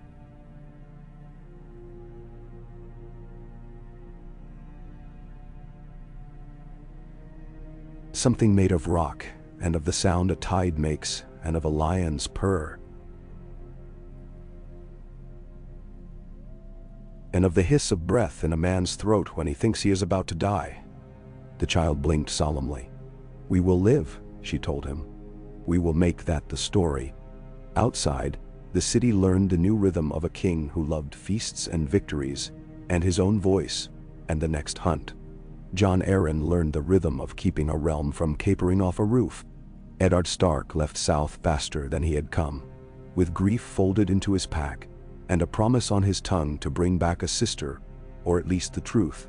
The Tower of Joy stood red, as if embarrassed by its own name, and sang to no one. There would be a fight there that was not a battle, and would be sung of as if it were one. There would be a girl upon a bed that smelled of blood, and of the mountain, and of rosemary, because some woman had thought to hang sprigs to sweeten the air. There would be a child who would not be named in King's Landing, or in Winterfell, or anywhere men could be sure of their tongues. There would be men in white who kept their vows so well that they died by them, and one sword that would never again be glad to be clean. Cersei knew none of that in the particulars. She knew only that the world would spend her son in its stories if she let it, and that she had the hands and the appetite to keep him too expensive for men to waste. She rose the third day because lying down felt like death, and she walked her rooms in the corridor beyond, and barked at a servant, and kissed another on the brow, and frightened Pycelle into a grateful silence. She took her seat in the small council, and let Robert see that she meant to be where decisions became actions. She listened to Stannis counting ships in bleak syllables. She watched Petyr Baelish, who had arrived with nothing but cleverness and a spine he kept wrapped in smiles, make the accounts bleed into tidy surplus by the trick of making men think they had won when they had not. She saw Varys glide, and did not forget the map he had given her. When the boy woke in the night hungry, she fed him with a ferocity that bore no resemblance to tenderness, and was tenderness's truest form. When he slept, she sat with the city spread beneath the window and named parts of it for herself, and for herself, not in the language of charters which men sign and misremember, but in the language of secrets and small favors and slow punishment. She thought of Lyanna somewhere in the Red Mountains, and did not hate her, and did not forgive her. She thought of Rhaegar in the river with his rubies, and did not cry, and did not refuse to feel the lack. She thought of the mad king lying where he had fallen, and did not ask gods to judge her brother. She judged him herself and found him guilty of being necessary. The bells of Baelor's sept rang for a baptism, and then for a funeral, and then for a wedding no one would recall in 10 years. The markets learned the new prices. The gold cloaks learned the new bribe schedules, and the new parts of the city where bribes must not be taken. The Red Keep learned its new queen's footfalls, and grew to prefer them to running. The prophecy in Cersei's lungs breathed with her, and did not yet demand a tithe. She would pay it when it came due. She would choose the coin. In the east wing, where the light lingers longest in winter, she set a small table near the window, and placed upon it a carved lion that had belonged to her as a child. She set beside it a dragon, ugly and old and honest. She set between them a stone taken from the bank of the Trident, rough and river-worn, that had been brought to her by a man who had made himself useful enough to risk the errand. She made of the three a private altar to realism. When she sat there with her son upon her lap, she told him the beginning of the story the realm would not hear for years. How once there had been a woman who was told she would be queen, and she was, and that was the least of it. She told him how a prince had believed in music the way some men believe in steel, and how neither saves you without the other. She told him that men burn cities when they are afraid, and call it cleansing, and that women build cities when they are angry and call it feeding their children. She told him he must learn the difference. And beyond all that, in a tower under a red ridge, a girl who had never wanted to be a lady labored and bled and spoke a brother's name and a word that was not love, and then fell silent. A blade of dawn remembered itself a promise. A quiet boy from the north set his jaw and learned how to hold secrets so long they become bones. The world turned, which is all it knows how to do, and waited to see which hands would settle upon it next, and whether those hands would be careful. Cersei slept then for an hour, and the hour was as deep as any sea and as full of currents. When she woke, she rose without groaning, because groaning confesses to an empty room, and she would not give emptiness the satisfaction. She rang the bell for the girl whose fingers were finally clever. "Ink," she said, "and a list." The girl came, and the ink gleamed, and the list began with names and ended, as all lists do when made by a queen worth the title, with places.